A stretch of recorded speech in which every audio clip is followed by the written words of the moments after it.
going on, guys? Welcome back to another edition of the evolution of Sports Talk Television. It's the Sports Web here on a happy Hump Day edition. How do we start off this show as you know them, you love them, you got to have them? Three things.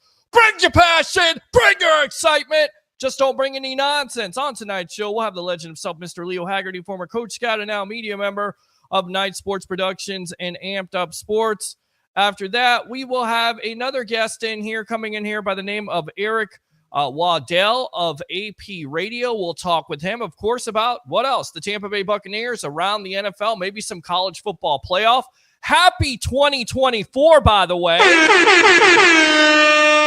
Hopefully all your New Year's resolutions aren't kaput by now. Of course, hopefully you're enjoying the college football playoff. As if you watched the broadcast on Amped Up Sports for the pregame edition of the Rally Quest Bowl, I kind of gave it away, didn't I? Didn't I tell you to take Michigan? Yep, I did. Didn't I tell you to take Washington? Yes, I did. And guess what? It's Michigan versus Washington. And then with that being said, I know a lot of you didn't enjoy what happened on Sunday versus the Saints.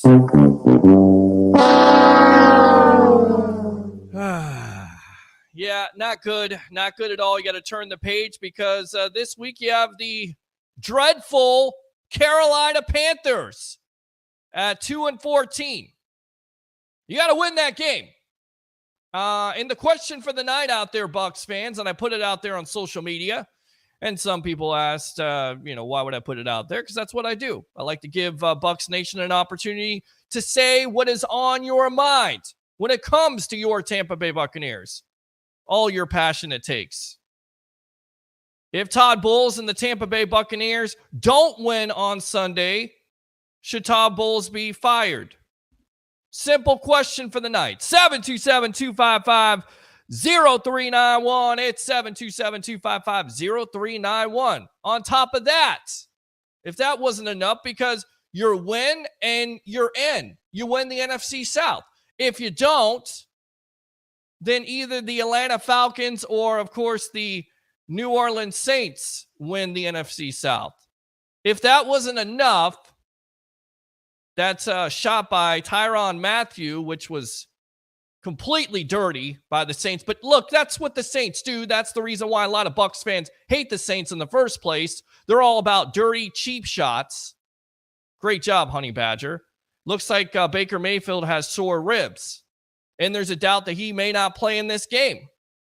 So if that's true, do you have confidence in Kyle Trask? Open phone line, 727-255-0391. It's 727-255-0391. Let me go back out to the comments here. KR says, evening, guys. What's going on?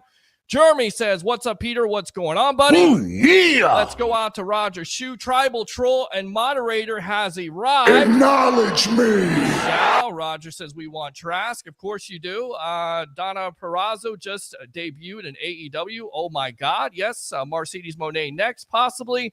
And Bobby Rain says win-win situation. Bucs win, clinch the division, lose. Bowles gets fired. Very simple. Very simple question and answer. Bucs fans, and I don't care how many guests I got on, I'm taking phone calls tonight. I'm hearing from you. Don't give me crickets. Please do not give me crickets. It's the new year.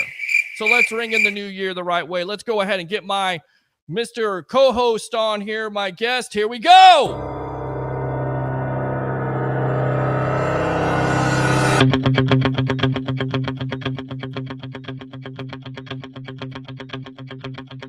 Scout and now media member of Night Sports Productions and, of course, Amped Up Sports, Mr. Leo Haggerty. Let's go out to you, my friend, and let's go out to our guest, Mr. Eric Waddell of AP Radio. Welcome to the evolution of Sports Talk Television, my friends. How are you doing tonight? Well, Doing Peter, well. I'm out here at USF, and we're in overtime in the women's game. There's like 3:48 left, and this is a barn burner out here. Both teams had a shot at the buzzer, and it's still going, so I may have to jump off when they finally get to the interview, but this may go another overtime, no telling. Eric, hey, thanks for coming on. Oh, it's a pleasure. I'm glad to be in with you guys, and can't wait to talk a little sports with you. And you know, this is an exciting time of year, obviously, the end of the NFL regular season and college football bowl games wrapping up, and we've got the playoffs cranking out, and maybe a championship game at least early in the season. I don't know many of us would have predicted. Maybe at the end we might have, but good stuff here. Yeah, absolutely good stuff. And also the phone lines are open because Eric and Leo, I had to challenge you tonight. I'm going to ask Bucs fans that question out there. I ask you. I tell you what, let's go out to the phone line here. What's your name? Where you're calling from? You're on the Evolution with yours truly, along with Leo Haggerty and, of course, Eric Waddell. This is Alexander. How y'all doing? What's going on, buddy? Question for the night here. Do you think Todd Bowles should be fired if the Bucs don't beat the Carolina Panthers on Sunday? Yes or no? Yes. Okay, why? Because Sunday it's been a Bucs life forever for me. Mm-hmm. Sunday was just a reminder of a Bucs life. Right. It gets everybody hopes up, and then boom, disaster. The reason why I feel like he will be fired is because in a must-win, to me, Sunday was the must-win game. This is now definitely must-win for the playoffs. Right. Sunday was to lock it in at home. You know what I'm saying? Take the pressure off. We could have rest starters next week. You know what I'm saying? All that good stuff.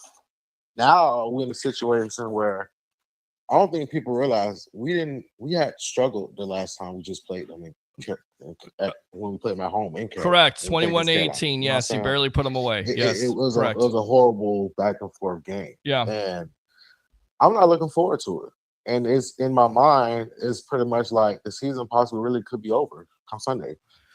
Well, it's certainly possible. And then you start the offseason here. Let me go out to our new guest here, Eric. I mean, what's the national perspective? What's your perspective on Todd Bowles and the hot seat? Is it getting hotter here? Does it get hotter if the Bucs lose to the Carolina Panthers, the worst team in the National Football League?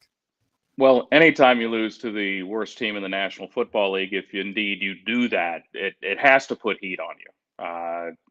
I don't know that it would be time to make as they say, the final call on the situation with the coach, but that doesn't give you a vote of confidence if you have a playoff berth in your hands and you lose your last two games. It's one thing to lose to New Orleans, but if you lose to Carolina, even on the road, that doesn't say good things. I mean, there's no way really to sugarcoat that. So I don't know if I would be ready to call for his head, but at the same time, that doesn't build your confidence if indeed that was what was to happen.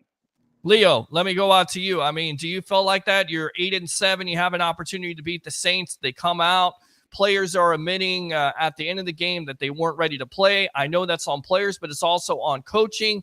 If Todd Bowles and the Bucs lose to the Carolina Panthers on Sunday, should the conversation be had, or should he not be the coach of this team, in your opinion? Peter, I'm going to take it a step further. I'll tell you what, the three teams that finish out of the playoffs in the NFC South, they'll be looking for new head coaches. Frank Reich already got fired up at Carolina.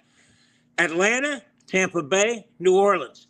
Whichever two are not in the playoffs, come Black Monday, they'll have new head coaches. No doubt about it, because that means you couldn't get to 9-8 to win a division. That doesn't, and Eric, I agree with you. You can't beat Carolina on the road, man, especially when they're going to probably have to start Andy Dalton, because it looks like their starting quarterback, he's banged up too. So it may be a battle of backups. Well, it may be a battle of backups because that's the other underlining story in this game. Baker Mayfield coming in after a cheap shot by Honey Badger has some sore ribs. Let me ask you this, Alexander, and then you can go ahead and use that second call. Do you have confidence if Kyle Trask is your starting quarterback on Sunday? Do you still have confidence in this Tampa Bay Buccaneer team that they can pull the win off? Or does it matter if Baker's 50 or 75%, you still start him? No, and that was okay. Put it like this: if Baker is nowhere near 75%, or he's between 50 and 75%, put Trask in to start the game. Okay, because you gotta give it the best shot possible at this point. Now, if things ain't going nowhere, I mean, of course, Mayfield will get back on the field, but you got to start out with the best man available, in my opinion. Okay. All right. Thanks a lot, Alexander. By the way, Baker Mayfield is a first alternate for the Pro Bowl. Not only that, but Winfield Jr., which I don't understand how he's not the starter. Tristan Wirfs and Vita Vea, all first alternates. Mike Evans makes his 5th Pro Bowl, so congratulations to him. Alexander, thanks a lot for the call, and use that second one here soon, my friend, okay? Definitely will. All right, good stuff there. Let's go out to you guys. I mean, Mike Evans, 30 years old, supposedly, going to be run down here, Leo, but he's having a fantastic season. Your thoughts on the Pro Bowl selections? And by the way, somebody has to have an investigation with Antoine Winfield Jr. not making it. I get it. He's a first alternate, but Budda Baker, 0 interceptions, 0 forced fumbles. Winfield Jr., 3 interceptions, 5 forced fumbles, 4 forced fumbles, and 5 sacks. Budda Baker, 0 interceptions, 0 forced fumbles, 0 sacks, makes it over there. Hold that line. I said I wanted phone calls. Let's take some phone calls. What's your name? Where are you calling from? You're on The Evolution with yours truly, along with Leo and, of course, Eric Waddell of AP Radio. Hey, Peter, Leo, and Aaron. This is Jeremy calling. How y'all doing tonight? Doing good, buddy. How you doing? Great. Hanging in there, man. Just trying to deal with these so-called Bucs fans that have no confidence in Kyle Trask. I'm not saying he's elite, but I feel comfortable with him going up against the worst team in football, healthy, than an injured Baker Mayfield who doesn't play well, if you ask me. Well, you're exactly right. Eric, I'm going to come out to you. I'll go back out to Leo in a moment. What do you think about Kyle Trask? I know it's about, 10 snaps in the National Football League, but what you've seen from the college game, do you think that can transition or translate to the NFL game in your opinion? I think that he's got the talent to succeed, and believe me, I'm not trying to be waffly here, but because we really just don't have much of a sample size against the NFL. Right. And I think we got, I think that, if you sick offense. Mm-hmm. Oh, are we still there? Yeah, we're still here. I think we're just having. Oh, I'm sorry. Yeah, no, I think yeah.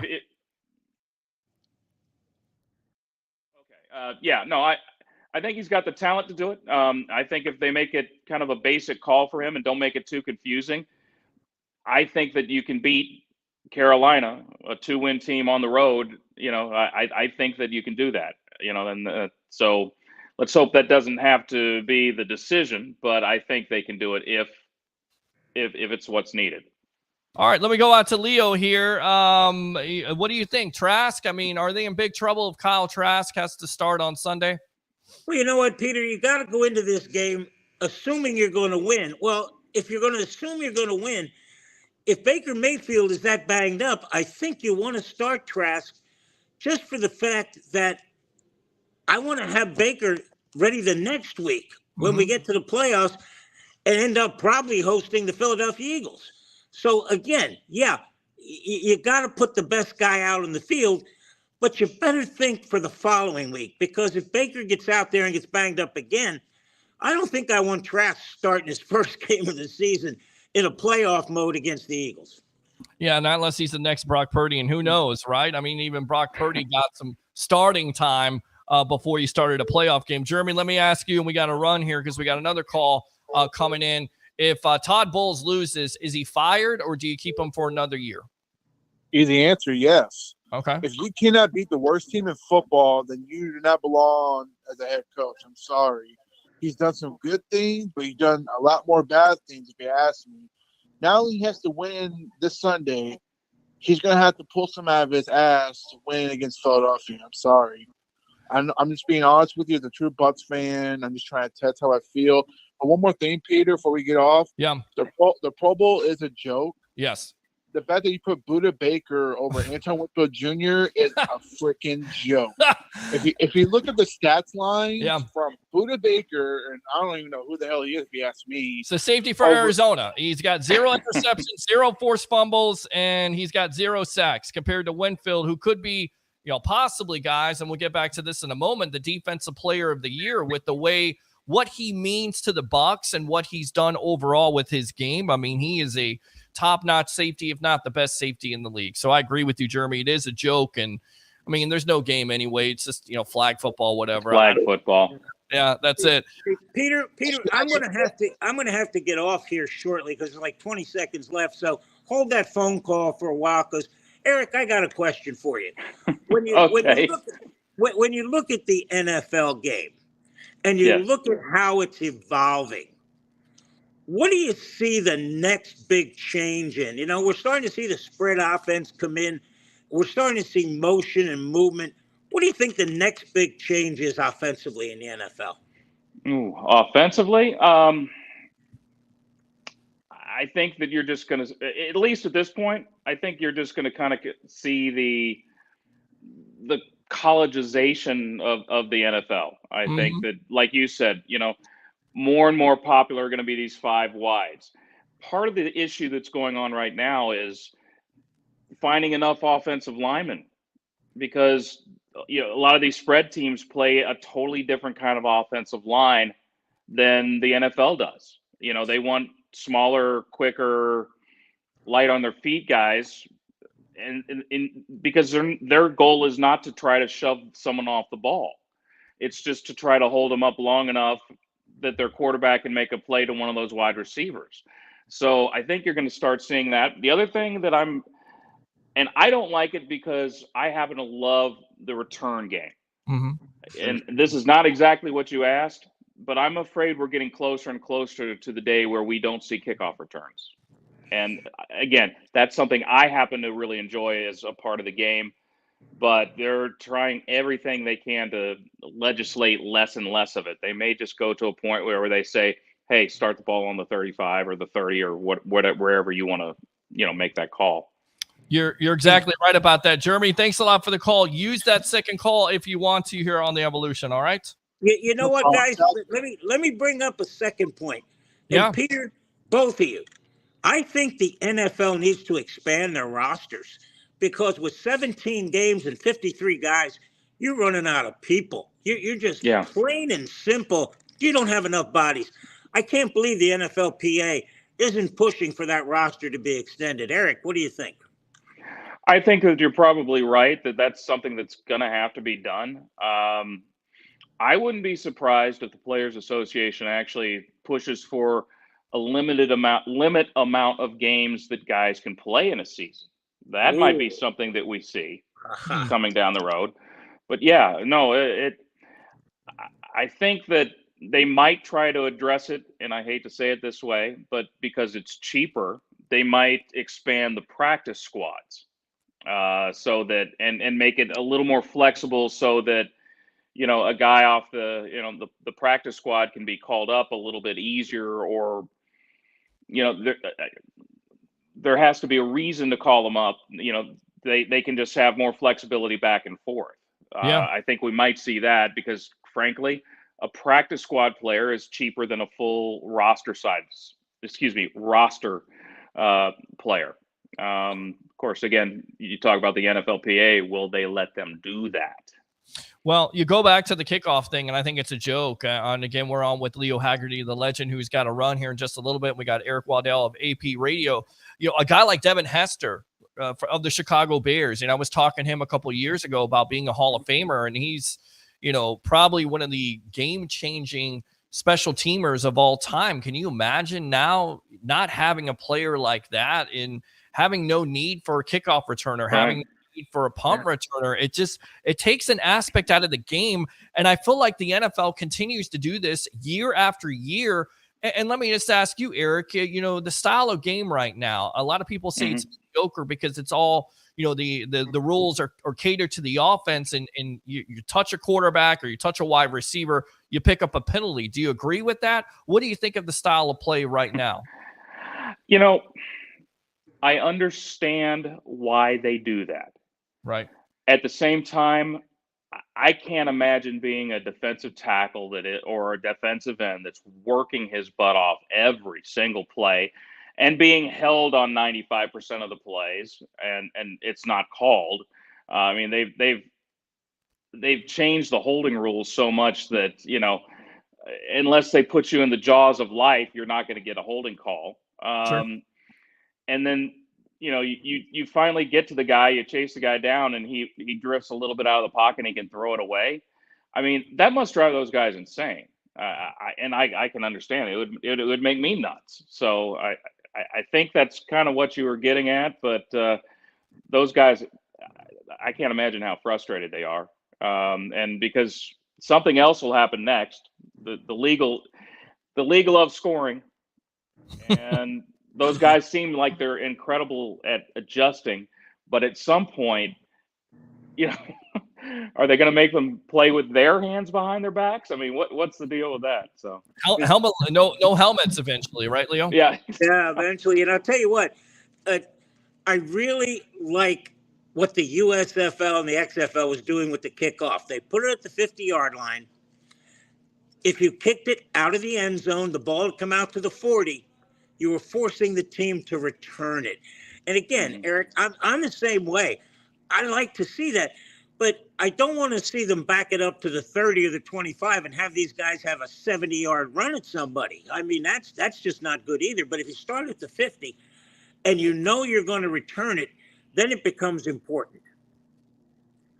You know what, guys? I hate to jump off, but the game is over. I'm going to have to jump in here. Being that I'm the only media member here, I've kind of better ask some questions. So, guys, hey, Eric, thanks for coming on. Let's do it again. All right? There you go. I think South Florida won. I'm assuming South Florida won, right, Leo? I have no idea. I'm down in the media room, and I have no TV on, so I got to even go find out. So I'm asking the right questions. All right, my friend. Appreciate care, you. Yes, sir. There you go. So we'll come back here with the two-shot. Open phone lines if you want to talk to yours truly along with Eric here. 727-255-0391. It's 727-255-0391. Part of AP Radio. Go ahead and tell the web heads out there, I call these my sports fans on the sports web, about yourself a little bit. Well, I'm one of these guys who went to school, and it kind of came down to two jobs that I thought I'd ever want to do. Mm-hmm. I thought I either want to coach or I want to talk about the games and enjoy the games and not have that Damocles sword hanging over my head. And I think what it kind of came down to was I didn't want my professional future being based on what the decisions an 18 or 19-year-old made. And so that was kind of the spot for me. I spent a lot of years in TV, sportscasting primarily, reporting on the game. I was much rather be in the field than in the studio. Mm-hmm. I mostly came up through the college ranks.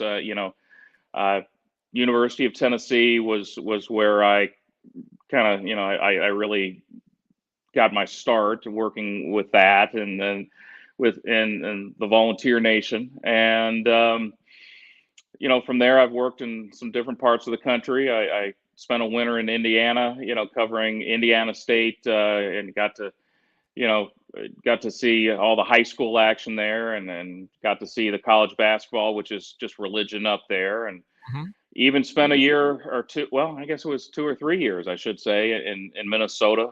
So I didn't know anything about ice hockey. And then I went to Minnesota and I found out that I better know everything about ice hockey. So that was a neat experience. But,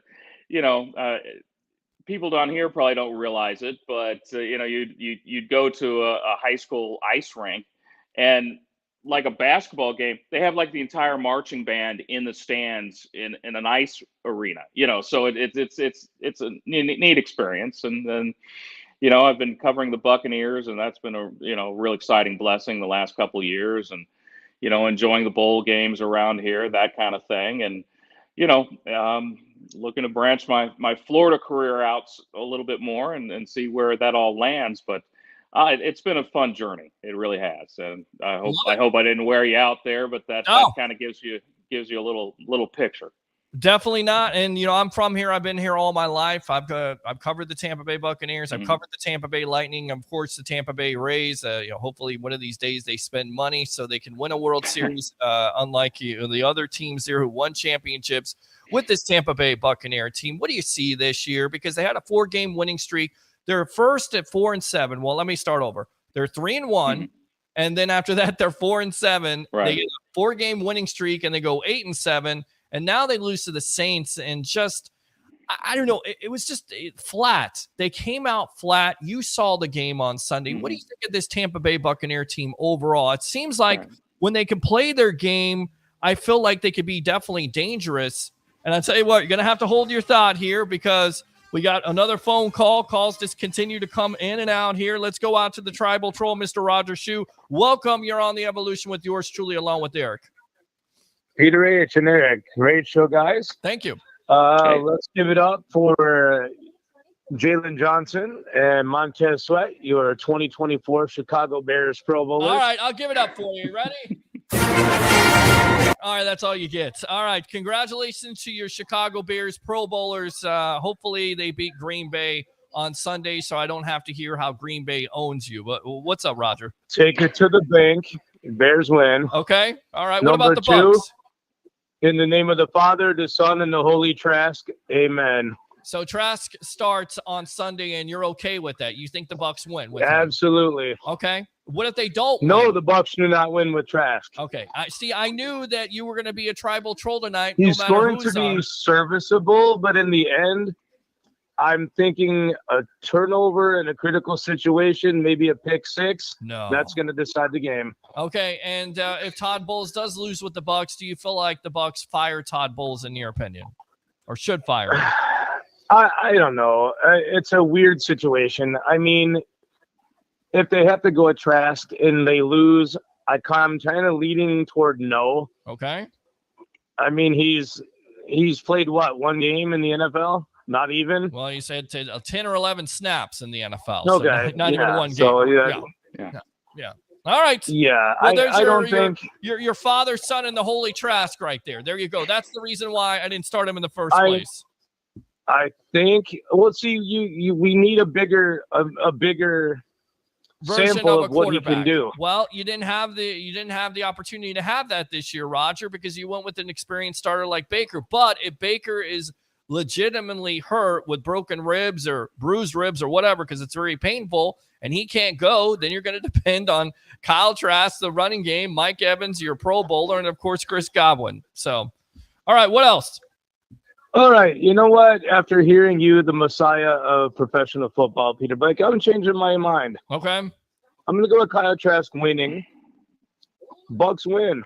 All right, there you go, Roger. We go to the playoffs. Okay. And Kyle Trask will win the playoff game for the Tampa Bay Buccaneers. So Kyle Trask is going to win not only Carolina, but also a playoff game. All right, Roger, I'll take you up on that. It's been written down. Acknowledge me.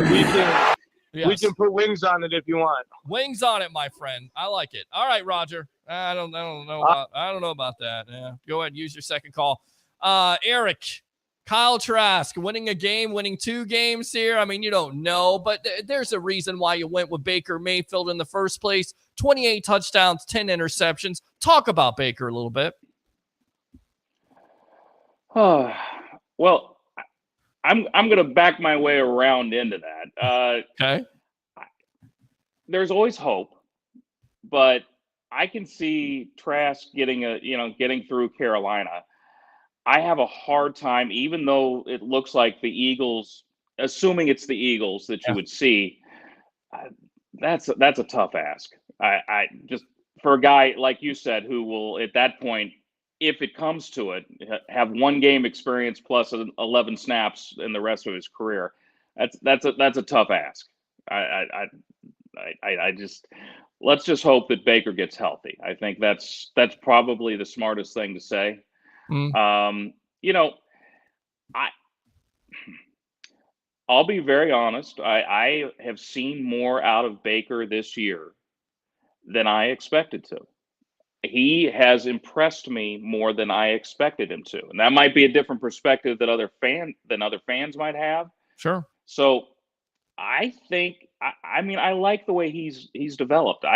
I cannot explain what happened Sunday. I really can't. That has been mystifying me because, you're playing for a division title. You're at home, packed house, and that crowd really wanted to get into it. And you dropped a lead balloon on their head.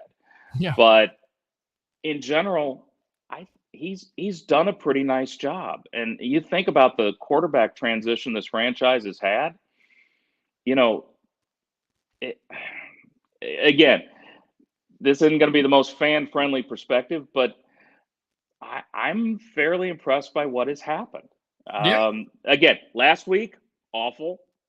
Hmm. In general, Well, yeah, I mean, and look, you come into the season with $75-80 million of dead cap from Tom Brady. You take the charge. All the national pundits, Eric, are saying, in so many words, the Bucs are a 3 or 4 win team. You're able to put this team together. You still have the defensive players that won the Super Bowl. You still have Mike Evans and Chris Godwin. And you look at Baker's numbers, 28 touchdowns and 10 interceptions. Right now, before he plays the Carolina Panthers, if you're Jason Light, do you resign Baker Mayfield or do you wait this out, see how he performs? If you beat Carolina in the playoff, do you wait till that happens or are you signing him? Would you sign him right now with just the body of work to an extension, in your opinion? I would sign him to an extension. I wouldn't necessarily go with a long-term extension. Okay. Because, you kind of look at where they'll be draft position-wise. I mean, I'm not really sure who in this class you can go out and get that's going to, in their draft position, unless they're able to make a trade down or, or trade up, excuse me. But I think I would really seriously consider signing into an extension. Again, not a long-term one. I mean, I wouldn't be pulling out the 5-year contract extension for him, but I think that it probably would be beneficial for both parties if they were able to make that happen. Yeah, I mean, again, I'm in agreement on that because I look at his numbers. Maybe he's not a top 5 quarterback. I was saying just a couple of weeks ago. And I asked Sal Palantonio of ESPN of this, should he be in the conversation as an MVP? Mm-hmm. And Sal said, yeah, he should with the numbers, because if you're going to look at Lamar Jackson in the same breath there, they have the same numbers. I get it. Lamar has more wins with Baltimore, but it's an up and down thing with Baker. Well, let's go out to the phone lines. What's your name? Where you calling from? You're on the Evolution. This is Tate calling from Orlando. What's going on, buddy? You're on with yours truly, along with Eric Waddell of AP Radio, who covers the Tampa Bay Buccaneers around the NFL. What's on your mind? Yeah, I just got a couple takes. Sunday I was there.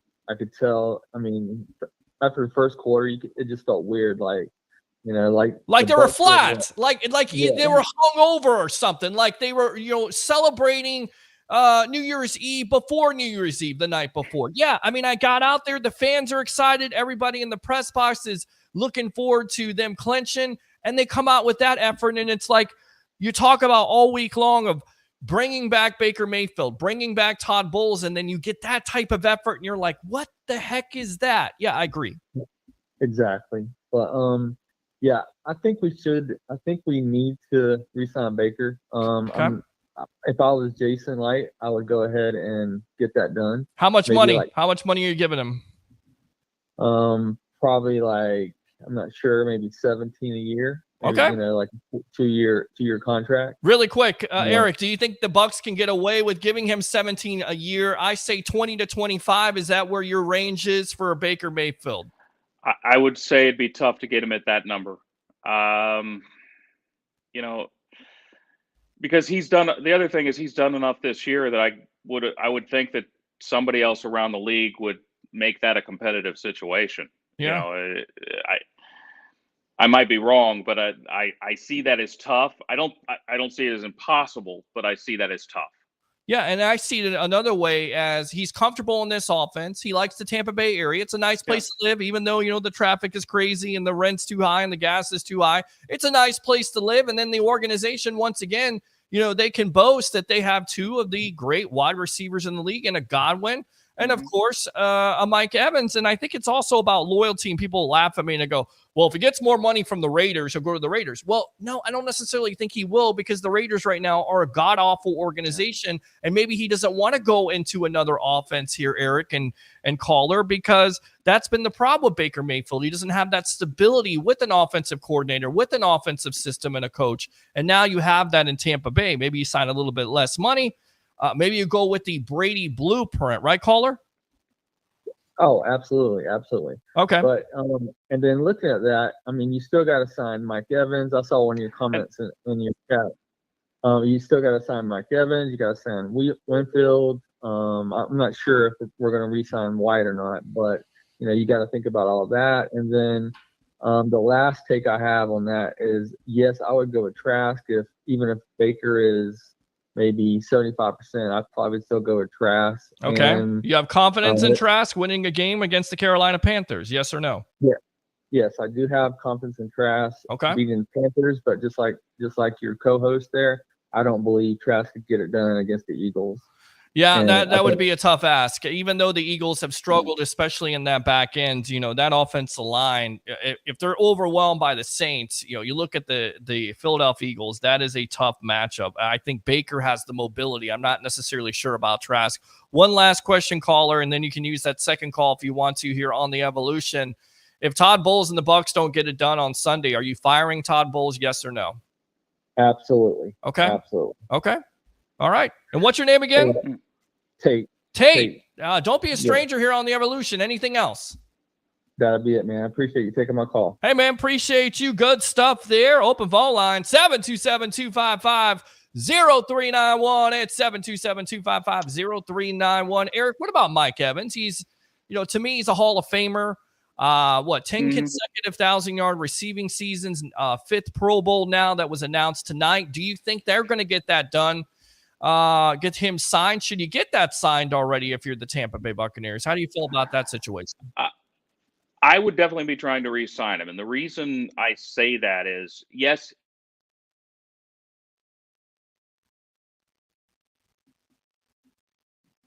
he still looks like an elite wide receiver.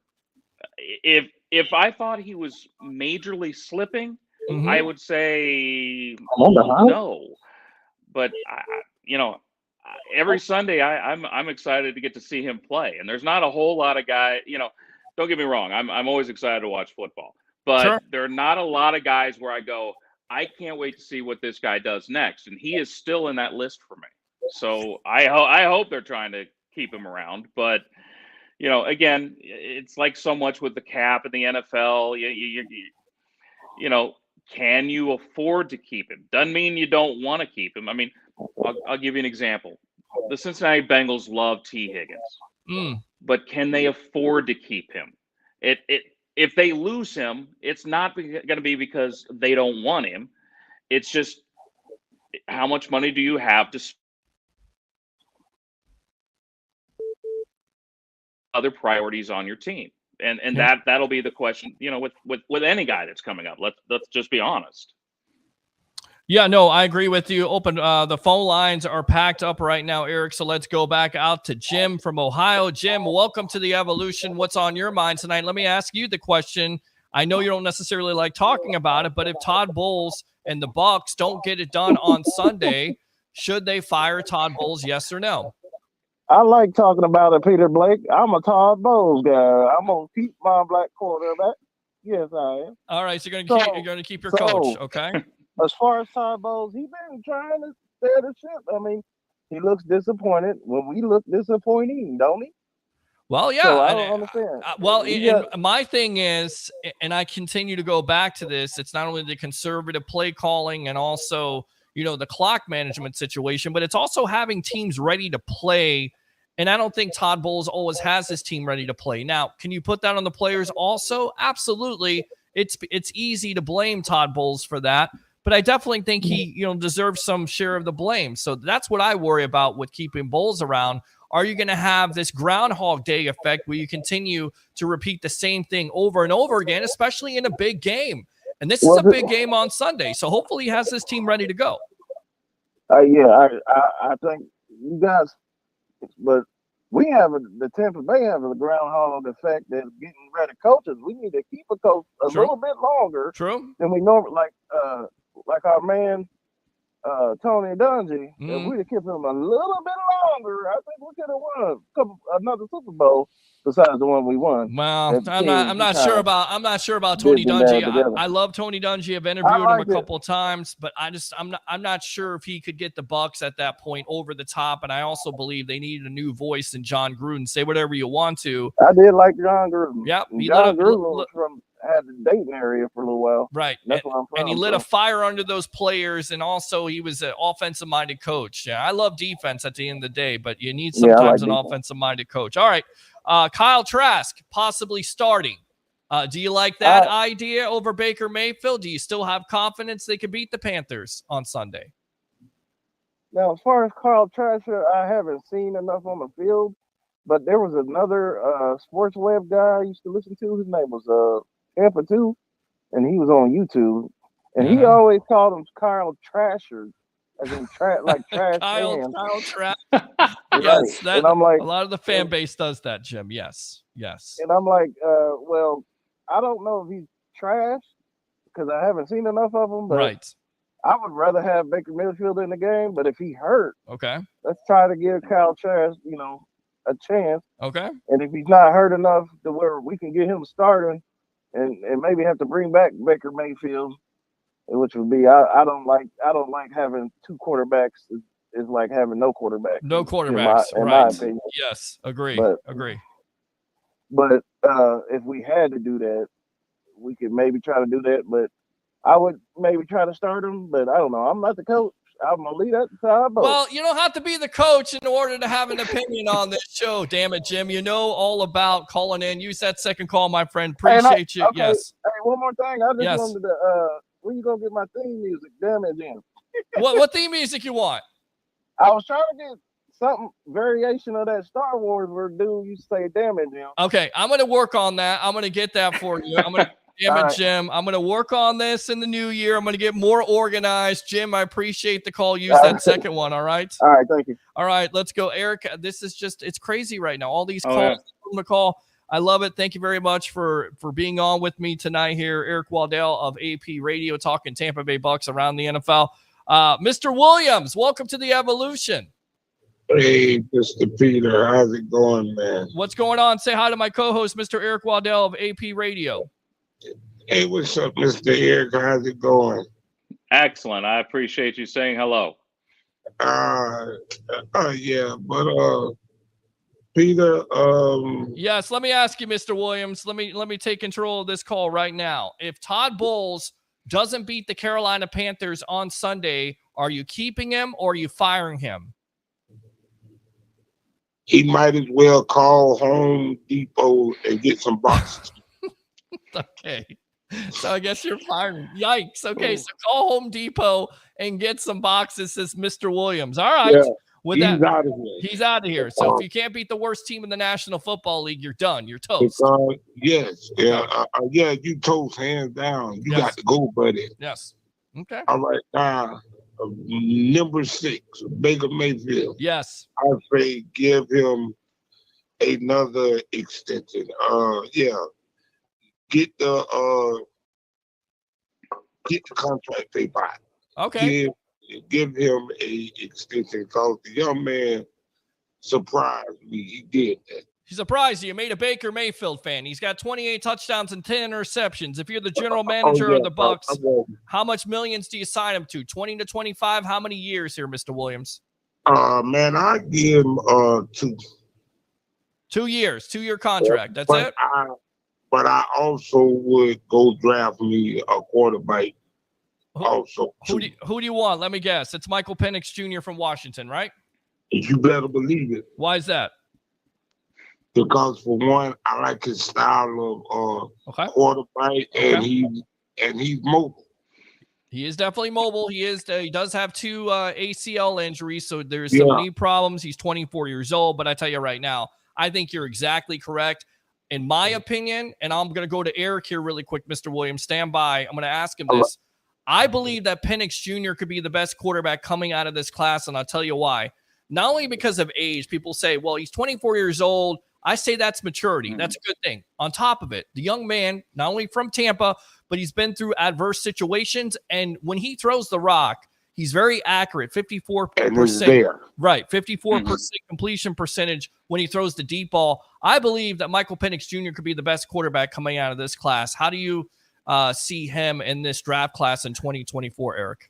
Well, if you certainly if you look at just performance, what you've gotten out of a guy on the field, he's near the top. I mean, if he's not at the top, Right. you know, I mean, let's put it this way: until he transferred to Washington, did anybody in this country, other than some diehard folks from the Seattle area, did anybody think of the Washington Huskies as a serious contender for a national championship? No. It's because of this kid. I mean, and honestly, who started off fairly unheralded. Yeah. This kid is, I mean, as long, gosh, and the NFL put a microscope on those knees. But as long as those knees, come through the physicals they'll put him through, he'd probably be my first pick. I mean, if I had to go get a quarterback, I would go get him. Yeah, and then look, if the Bucs continue to win, they're not going to be in position. They're not going to be in the top 10. They may not even be in the top 15. But let's just say for certain, and I don't think it's going to happen, but let's just say the Bucs are picking 19 or 20, and he starts to fall because of the medicals or because it just takes one bad combine, Eric. We all know about this. It's not always about tape, and it should be, but it's about combine. And if you have a bad combine, who knows, maybe he slips, then I would say the Bucs would take him, even if you do sign Baker to a contract, because I do think he would be the answer in my opinion. All right, Mr. Williams, what else?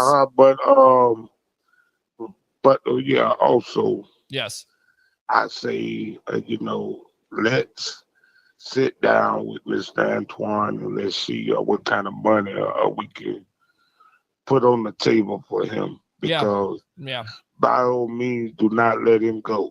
No, they ain't going to let him go. Jason Light and Mike Greenberg, they ain't going to let him go. He didn't make the Pro Bowl. I love to see the 54 come back. Okay. But if he won his gold jacket, by all means, he deserved that. Okay. I agree with you on that. He's definitely put himself in the conversation, Mr. Williams. But 45. He ain't coming back. Go to Home Depot. Man, now that'll be one set of money that I would free up if I was Jason Light. I'll free up that money. All right. Mr. Williams always coming strong to the mic here on the Evolution. Use that second call, my friend. All right. How's that health going? Man, for sure, man. You good? I love you guys, brother. I love you too, brother. All right. Good stuff, Mr. Williams. Calling up. Open phone line, 727-255-0391. It's 727-255-0391. Hope you're having fun here, Eric. I tell you what, give me some final thoughts here. I don't want to keep you all night, but you've been a great guest. Thanks a lot for coming on. Yeah, give me some final thoughts on Tampa Bay versus Carolina on Sunday. I am going to nudge just a little bit more about Baker in this conversation. We were talking about re-signing and those kind of things. We were talking about the money, and I'm wondering, a lot of players at different spots in their career are looking for different things. Some at a certain point in your career, you're looking for the money, and other parts of your career, you are looking for, can I win a championship? Am I in a stable position? Do I like the town I'm in? Because I might, want to be here.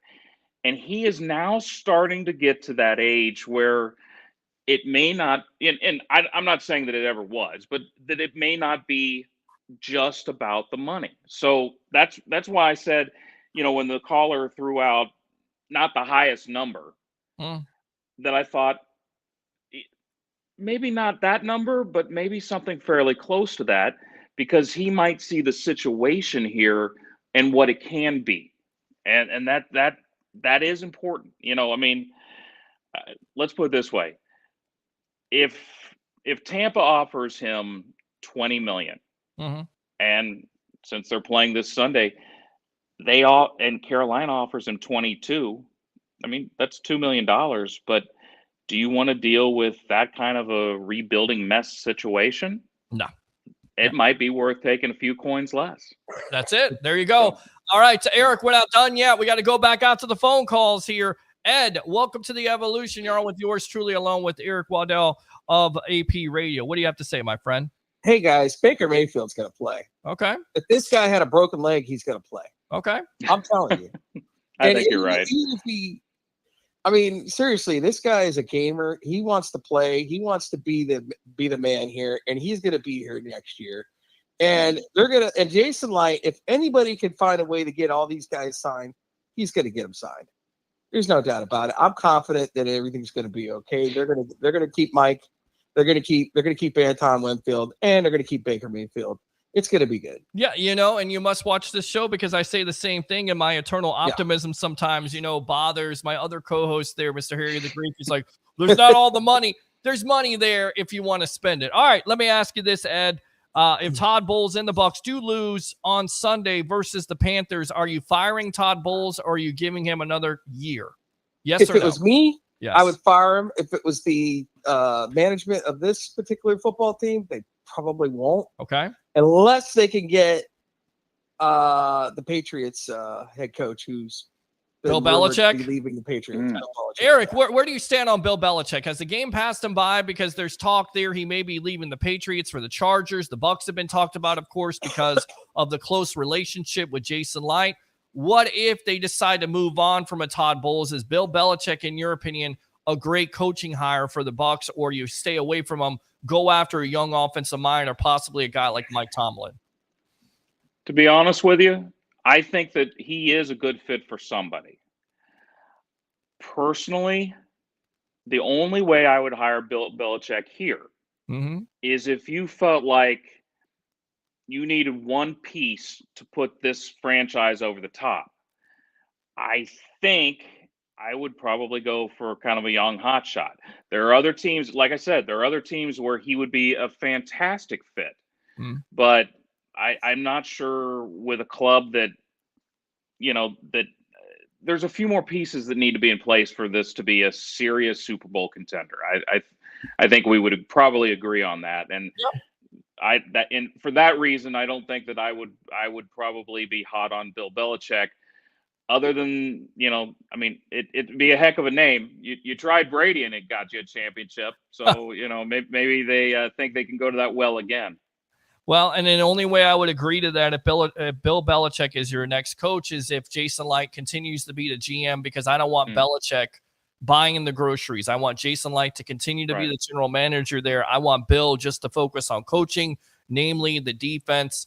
Ed, so if Baker Mayfield doesn't start on Sunday, do you feel confident in Kyle Trask at the starting controls? Can he get it done versus the Panthers? Good question. We haven't really seen much of this kid play. It's true. And, either way, they need to get him in there in this game. If we start blowing him out with Baker, in my personal opinion, Baker should have been pulled in last game by third quarter. He should have been pulled out. This Saints team has a reputation of hurting players, being dirty. Yep.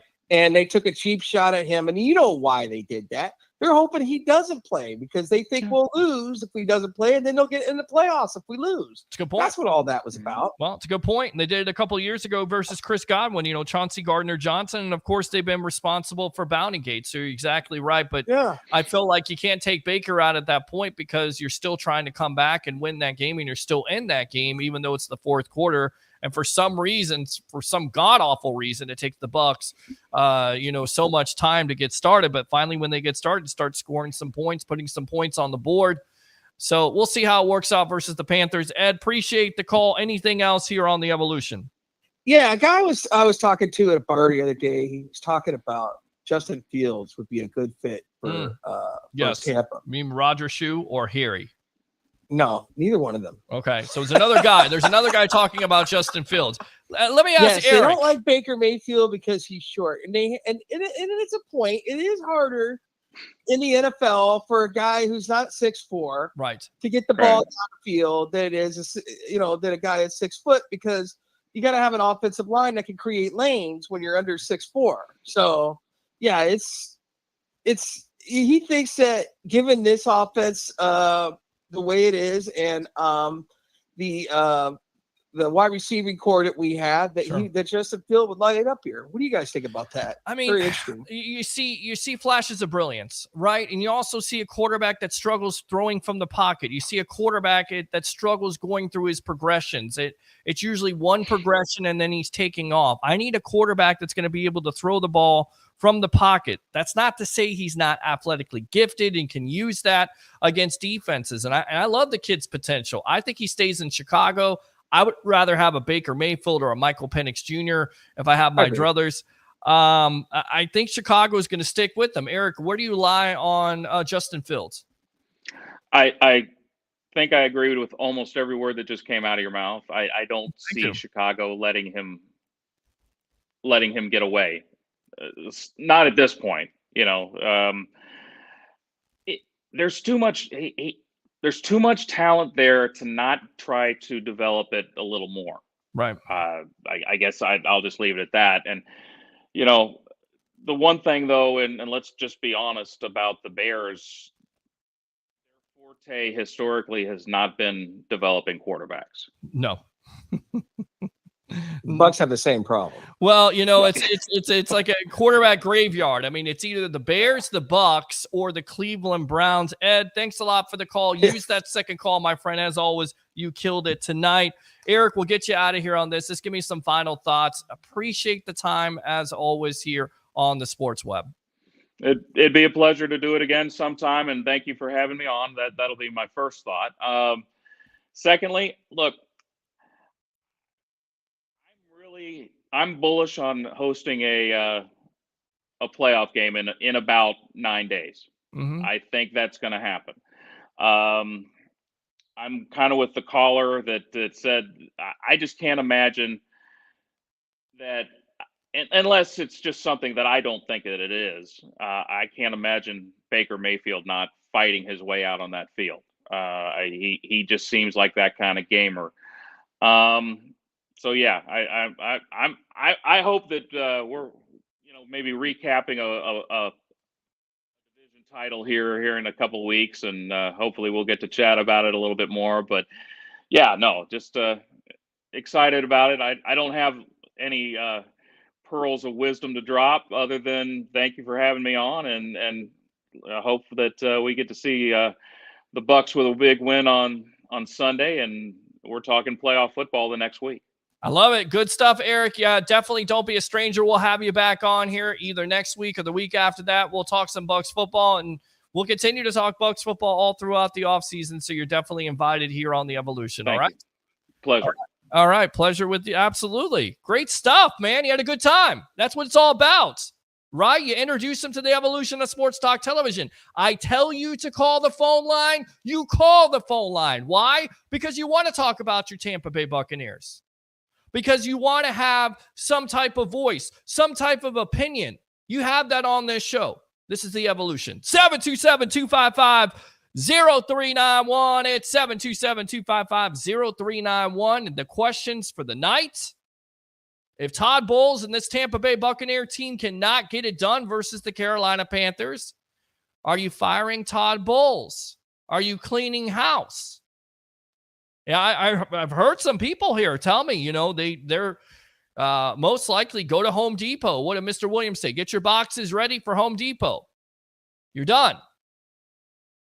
I think it's a fair assessment. And then you kind of look at the overall picture of what Jim said, and it makes lots of sense. Damn it, Jim, you make lots of sense. We got to get that soundbite for you from Star Trek. I'll work on it. I promise I'll work on it next show. You keep on firing coaches, you recycle coaches. You don't want to be that franchise. You don't want to be the Carolina Panthers, which is who you're facing on Sunday. With a terrible owner, by the way, throwing a drink on a fan. This guy sucks. I mean, what the hell is that all about? Why is an owner doing that?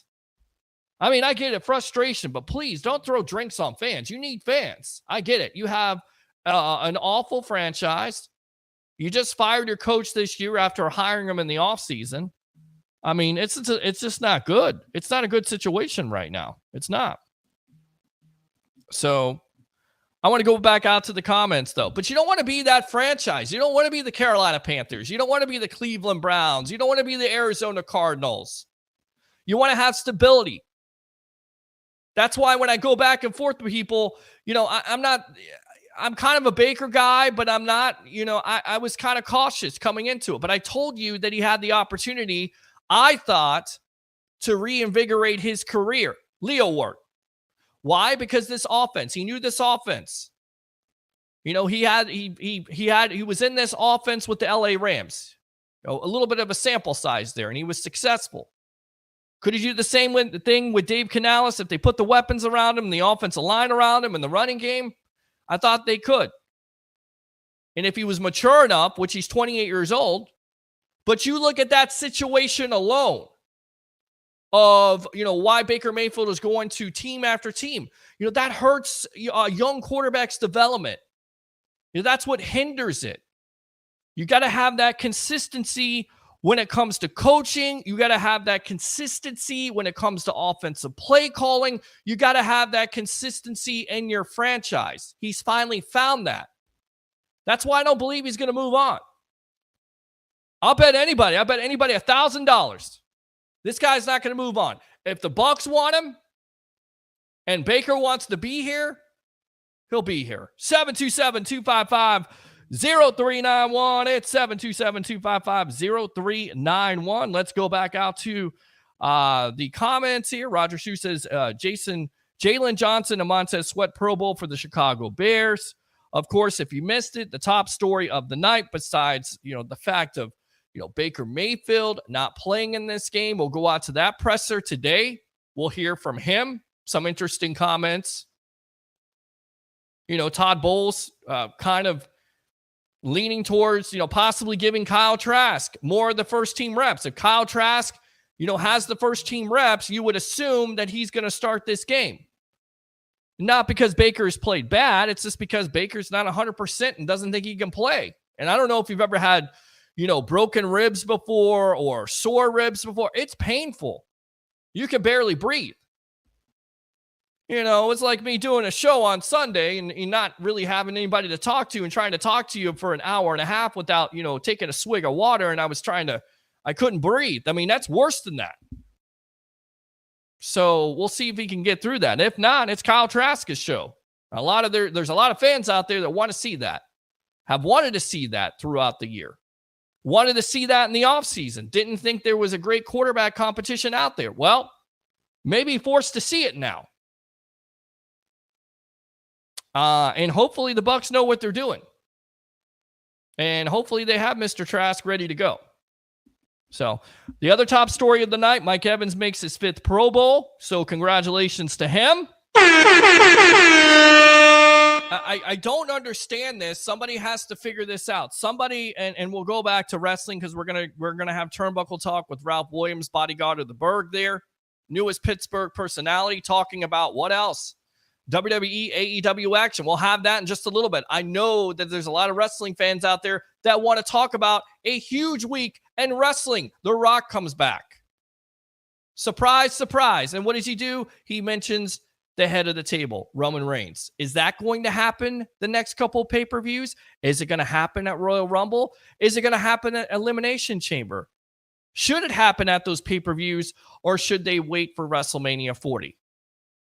The devil was en masse for AEW. And who is it? Adam Cole, baby. With Wardlow and Taven and Bennett and Roddy, the Kingdom there.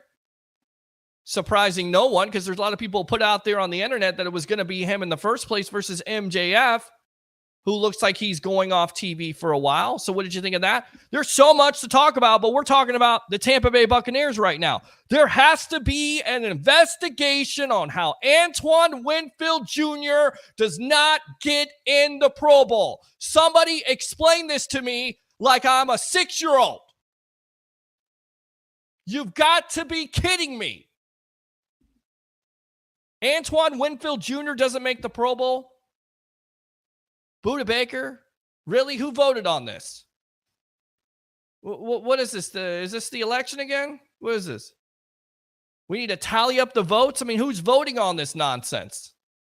I mean, how can Budda Baker win a Pro Bowl when he has 0 interceptions, 0 forced fumbles, and 0 sacks?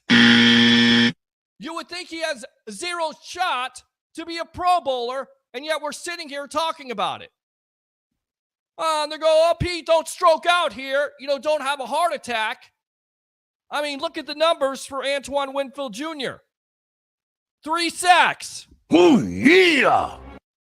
Excuse me. 3 interceptions, 5 forced fumbles, 4 forced fumbles. 4 fumble recoveries, and 5 sacks. So 3 interceptions. Oh, yeah. 5 forced fumbles. Oh, yeah. 4 fumble recoveries. Oh, yeah. And 5 sacks. And that doesn't get you in the Pro Bowl. Really? What do you think about that? Question of the night. If Todd Bowles and this Tampa Bay Buccaneer team doesn't take care of business versus the Carolina Panthers on Sunday, should he be fired? 727-255-0391. It's 727-255-0391. Do you feel confident that Kyle Trask could be your starter over a Baker Mayfield? Baker's 50, 75%. Are you still pulling out Baker for a Kyle Trask? Open phone lines. All right, let's go back out to these comments. Okay, so we talked about that. Christopher Cole says it's time to bring the pain. I mean, you better. I mean, that's a 2-win football team. I get it. It's a division rival. It's a 2-win football team. Take care of business. Let's not be lackadaisical about this. Let's come out and score a touchdown on your friggin' first drive, which, by the way, I think there's no there's been this is one of the only teams in the National Football League that hasn't done it in their first drive scoring a touchdown. I mean, inexcusable. But you do. This should happen. This needs to happen. This is a terrible team. Put them out of their misery. Score a touchdown. Get off to a fast start. Set the tempo. Set it up. 2-win team. Don't let this team hang around. Come out and punch him in the mouth. Be physical. You want to be a physical football team? Be physical. This team gave up 100 rushing yards last week. By the way, Rashard White only 84 yards away from 1,000. Let's get White for 1,000 yards there. Let's get Chris Godwin involved more. Why does it take, the third or fourth quarter to have some urgency? Let's get some damn urgency. How about it, Bucs fans? Some urgency. That's the word for the night. 727-255-0391. It's 727-255-0391. Urgency. Sign Mike immediately. Give him what he wants. I think there's a lot of fans out there like that. Christopher Cole says, I didn't know the Pro Bowl was being announced today because it's a complete joke. It is. It's a complete joke. Exhibit A, Antoine Winfield Jr. not in the Pro Bowl. What are we talking about, ladies and gentlemen? Am I yelling enough? Am I passionate enough about this? What does this guy got to do? I mean, you go on Twitter, which is, a toxic landfill in the first place. And people are saying, the best safety in the game is Baltimore's Kyle Hamilton. Really? What are you watching? Look at the numbers. The numbers don't lie. Stats are not for losers. Stats show you mostly the story. And what Winfield Jr. has done for this team has been amazing. You can absolutely make a case that he is Defensive Player of the Year. What are you talking about? Can you imagine this defense if they didn't have Winfield Jr.? Can you imagine? I cannot. He's amazing. How could he not make the Pro Bowl? I don't get it. So it is a joke. All right, let's see. Go out to Brad. Trask has a good arm. He can get it done. Probably not the long-term fix, but he will beat the Panthers. Let's go out to Damn It, Jim. Damn it, Jim. Welcome back. Using your second call here on The Evolution. What do you have to say? Yeah, I was going to talk about that Pro Bowl, man. You're so passionate about. Well, Pro Bowl's a joke, man. That is a joke. I don't even watch the Pro Bowl anymore. They went to the flag football, and honestly, half of the league right now has gone to flag football. I mean, that's the product right now. You might as well just go to all flag football. You can't touch a quarterback. You can't sneeze on a wide receiver. You don't have the physicality, Leo word, to get it done here. I don't see enough of that. That's why the product has gone down, in my opinion. Right. And I think they should have gave Antoine Winfield an invite. Maybe he didn't want to play. I don't know, but I mean, I don't know how he's, Buda Baker, Right. Freaking Buda Baker. Buda Baker. Wow. And the only thing I want to get me a Jameis Winston Pro Bowl jersey because that's the most product he put on the field for us. 30 for 30. Was it 30 for 30? I think I believe his first year or his second year, and I'm not sure about this. I had to look it up, but he was a Pro Bowl alternate, believe it or not. Oh yeah, didn't they win there? They did what? I think that second year they won 9 games. They were 9-7. Don't remind me because I picked them to win 10 and they won 9, and they lost out on the playoffs. Playoffs. Oh yeah, with Jameis.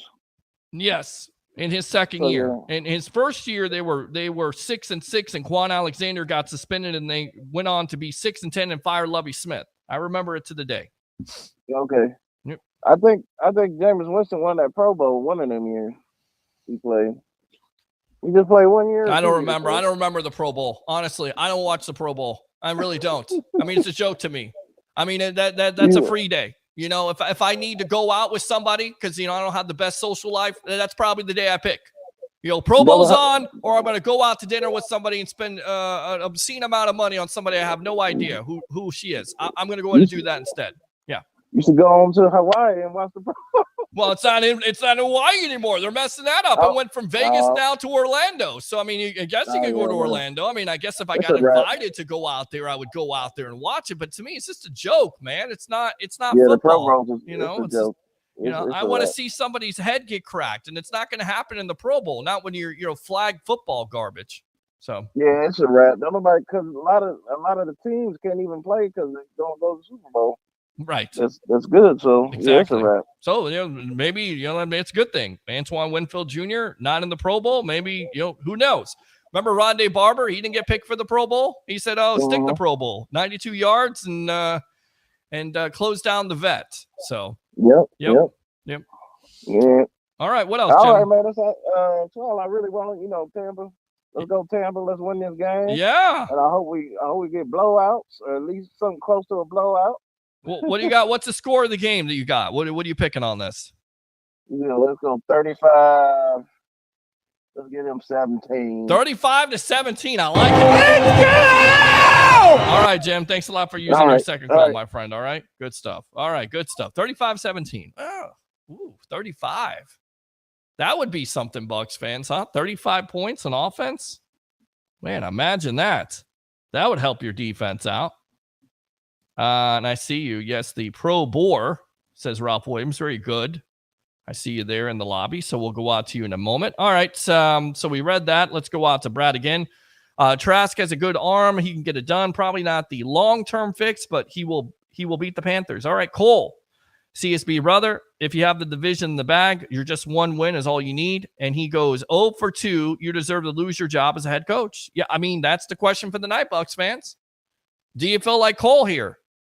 If Todd Bowles and the Bucs don't get it done versus the worst team in the National Football League, do you fire him on the spot? 727-255-0391. It's 727-255-0391. So that's the question of the night. And also, if Kyle Trask is starting, do you feel comfortable about that, or do you play Baker Mayfield even with the injury? Let's go out to Jim here.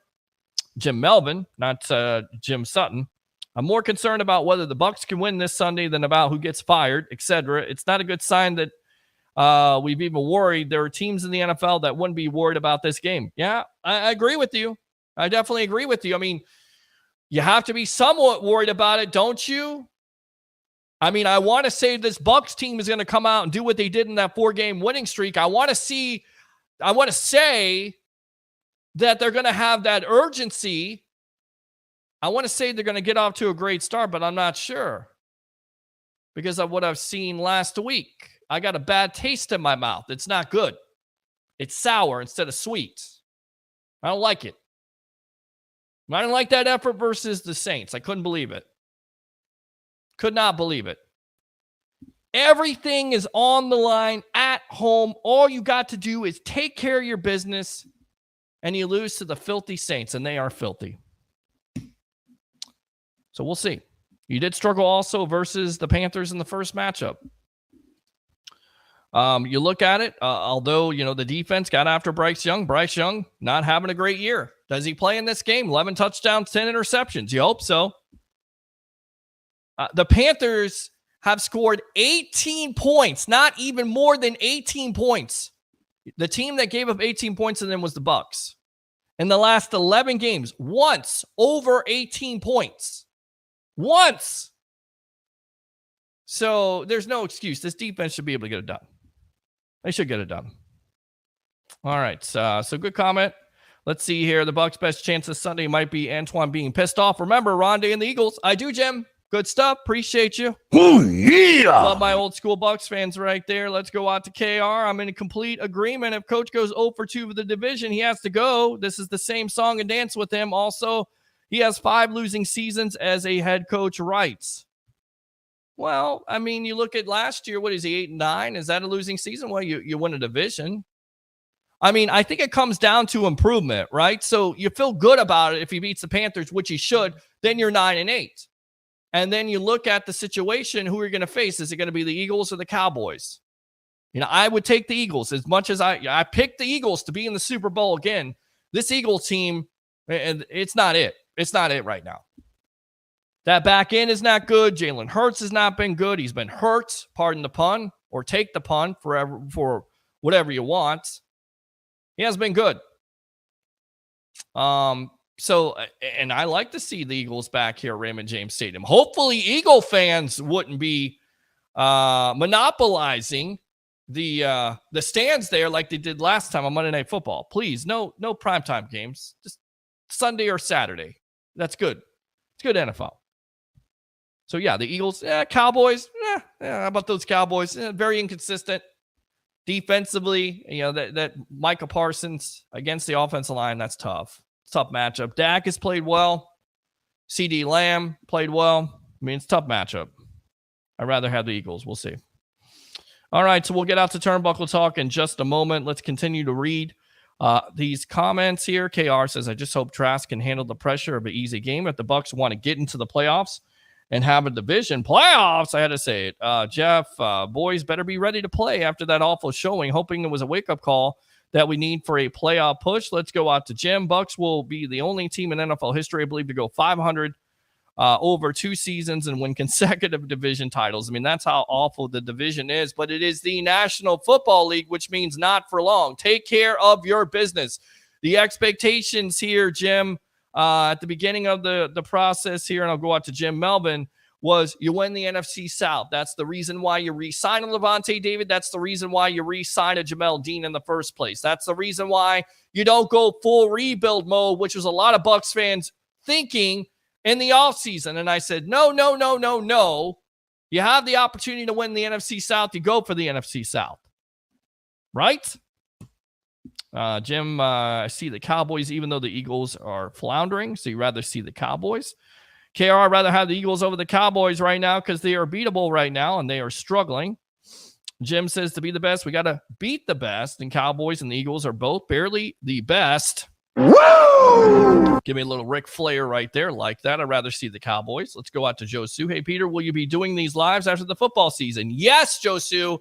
I will be doing these lives after the football season. Yes, we will be talking about the Bucs in the offseason. Yes, we will be talking about the Rays, which, by the way, looks like Wander Franco will be in front of a judge on Friday.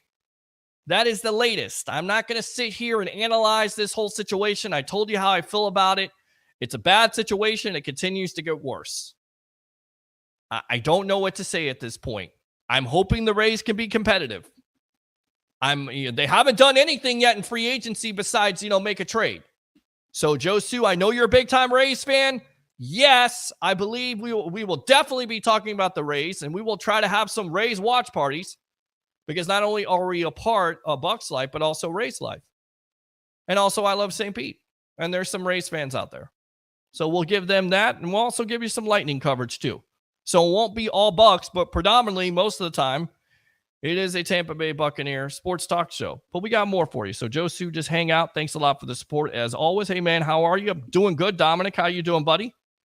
Met you, I believe, in Newport Richie, right? We were filming The Fire together. I think that's you. Thanks a lot for tuning in. Appreciate you. David says, the reason I say it's time for us to get a new head coach is if we were in any other division, we would be talking about who we're going to draft next year instead of who we might play in the playoffs. That's just my opinion. David, I agree with you. I mean, how many years have we been there? I mean, that's why I don't want to go there. I don't want to go there. I've been there. You know this. We talked about this the last couple of years. Who the Bucs going to draft? I don't care who the Bucs are going to draft, because when you're talking about that in November, December, guess what? It means the season is basically over. And I don't want the season to be over. So, yes, are they winning a god-awful division in the NFC South? Yes. But I tell you right now, it's good to talk about playoff football instead of who you want to draft and who you're getting rid of at the end of the day. Let me go out to Jim. Peter, you do a great job as always, entertaining. Thank you, Jim. Thank you very much for tuning in. It's fans like you that make this possible, the lifeblood of the evolution of sports talk television. Love it. All right, let's go out to KR. Yeah, the Rays are going to need to get rid of Franco's situation because yikes. Yeah, Tampa Bay Ray, absolutely. He's always here sometimes. Not here tonight. Dealing with his mother. God bless him. God bless him and his family, as we hope that his mom can get better. And that's the priority. You know, family and football, but it's family first here on the Sports Web. And I wouldn't be doing a show if my mom was sick or a family member was sick. You know this. You know how much I take family seriously. So God bless you, Tampa Bay Ray Kennedy. Hopefully you'll be back on the evolution very soon. Do you think Bowles keeps his job for another year if we beat Carolina and get smoked again in the first round? I do. I definitely do. Yeah. I think you, even though you get smoked in the first round, I think you keep your job because you show improvement. You go from 8-9 to 9-8. And I know that there's Bucs fans out there that are cringing, saying, get rid of Todd Bowles, go after the big name. I think you got to give him another year, especially with the cap. So, yes, if he does beat the Carolina Panthers, I definitely think he gets another year. Great stuff, Jeff. Thank you very much for the comment. Yes, I am him. Thank you very much for tuning in. I thought so. You play to win the games. Absolutely. Herm Edwards, you play to win the game. Good stuff. Jim, family first, amen. Joe Sue, Bucs, that's it. No, we talk Rays and Lightning. We will talk. Joe Sue, if you want to talk, Joe Sue, listen. If you want to talk Rays on this show, I'll give you the platform to do it. If you want to talk baseball on this show, I'll give you the platform to do it. Open phone line, 727-255-0391. It's 727-255-0391. Rob says we're going to win the division, then beat the Eagles Sunday. We are flying into Carolina to witness the third straight NFC South championship. Let's go! Let's go! Love it there, Rob Thompson. Still got to meet you from Crew Live. We got to meet one of these days, my friend. Peter, what do you think if the Bucs would consider Coach Canales as a head coach? I think he's honestly not ready at all to be a head coach. I agree with you, but I definitely think he's going to be a candidate. We talked to the great J.C. Allen today of Sports Illustrated on the J.P. Peterson Show, which, by the way, you should tune in to every day from 10 a.m. to 12 noon. Great Tampa Bay sports. Joe Sue, they too talk about the Rays and also the Lightning also. But we talked to him, and he made a good point. He may not be ready yet. That would be a coaching candidate if Bowles doesn't work out. He's got the charisma. I met the man and had a conversation with him about 15, 20 minutes about offense. It was great. Do I think he's qualified? If this offense continues to improve, if Baker Mayfield continues to improve, yeah, I definitely think he'd be a coaching candidate. But the play calling has got to get better. So, yes. So good question, KR. Keep TB. Okay. Peter, how many times have we said it this year? We got outcoached by a team we should have beat. I agree. And it's the starts for me. It's the urgency. It's coming out and acting like you're a zombie. It's coming out and doing the things when you had the losing streak there, where you lose 6 out of 7, and you're running the ball for 2 yards and 2 yards for nothing. Yeah, you're doing the same thing, and you're playing for third down. You're not being aggressive. I get it. You got to have balance to this team, but I feel like you're going to be set up by throwing the ball on first down. That's where you get it. And if you're going to run the ball, you're going to have to gain at least 4 to 5 yards to make that situation of second down a little bit more manageable. 2nd and 4, 2nd and 6. Because the key is to make the third down more manageable, right? So if you do get pressure on the quarterback's able to scramble out and make some plays, which we've seen Baker do that this year. But I think you got to be aggressive on the earlier downs, especially when it comes to the passing game. I do. I meant Bucs need to play to win this game. My bad on the confusion. That's okay. Josu, appreciate you as always. Let's go. Let's go. Let's go out to Jim. I missed the earlier part of the show. Haven't seen anything about Baker missing the game. Can you do a quick update? I tell you what, I have Ralph Williams there. Ralph, stand by. I know you're in the lobby. We're going to get out to Turnbuckle Talk, but I want to play this Baker Mayfield sound today. As he was talking about his injury and the challenge getting ready for the Carolina Panthers here on the evolution of Sports Talk Television. Here we go. How you feeling? Pretty sore, but it'll be good. Just one of those things that, it's tender. I've dealt with rib injuries before, but rest and just as the week goes on, it always helps. I know every rib injury is a little different with the location and things like that, but just how does that impact your ability to function as a quarterback? Obviously didn't exactly test it out today, just more mental reps for everybody. But just going to see it. Like I said, I haven't tested it out. So just got to get loose. And I'm sure by the time closer to game time, adrenaline will be rolling, especially with where we're sitting at right now situationally. You wouldn't characterize it as any kind of setback or anything else since Sunday, just normal soreness. Yeah, normal soreness just progresses throughout the week and keep going. Is there any doubt in your mind that you won't be out there Sunday? I'll do everything I can to be out there. That's for sure. Division on the line, playoff hopes on the line, going back to Carolina. Yeah, I'll do everything I can. With your past injuries, though, with ribs, and again, I know every rib injury is a little different with the location, whether it's anterior. What did you like when you kind of were dealing with that? Were there certain things that maybe were really uncomfortable, like just even the stretch, when you're stretched and you're making the throw? Yeah, it's one of those things that you have to just constantly stay warm. You can't let it tighten up. You just got to continually be loose, whether it's hot packs on the sideline, just making sure you get the extra work in, things like that. So every one of them is different, but especially for quarterback having to rotate to throw, just got to stay loose. They still have the old flak jacket available? Those things? I don't even know. We'll see what we can do. Maybe, Kevlar. We'll see. Get some icy hot. Yeah, exactly. Yeah, I'll be ready to go. They make those giant ones now too. I don't want to be too puffy. How much were you able to put last week's game in, mentally? Yeah. We're moving on to Carolina. Just we have to. This is for the division, and it doesn't change. Win, loss. It's been the one game at a time mentality. And like we said after the game, we didn't show up and didn't play our best by any means. And so, got to come back with everything on the line. We got one opportunity to do it, and that's it. The one thing that strikes me is how quick the NFL season, the finality of it, right? Whether you lose in the Super Bowl or, the last game of the season. Mm-hmm. You've kind of been through that on both spectrums where you've made the playoffs or not. Is that, you get mindful of that when you get to this time of year? Do young players understand, that you got to earn from here on out every week now? That's something you try and teach the young guys, but until they're in it, they don't necessarily grasp it. And I can say that firsthand from the first time I went to the playoffs. And so, it's strange how it happens. You're playing for your job at that point for the next week, just for another opportunity. So it's a special atmosphere that it comes to be all about. And you have to appreciate it. You have to understand that, hey, when we get in this huddle, it could be our last time together. So we'll see. Just make it happen and make it count. This team was able to win the must-win games in the division a couple weeks ago to keep you in this position. How much confidence does that give you to see what the team was able to do when your backs were up against the wall? Yeah, we have a ton of confidence in ourselves, and that doesn't change with how we played Sunday. It's just a matter of us doing our job right, keeping the focus extremely small, doing little details right, and just knowing that this is our one opportunity to make the playoffs, and let's go do it. Baker, you made the postseason before, played in those games. Obviously played in a lot of huge games at Oklahoma.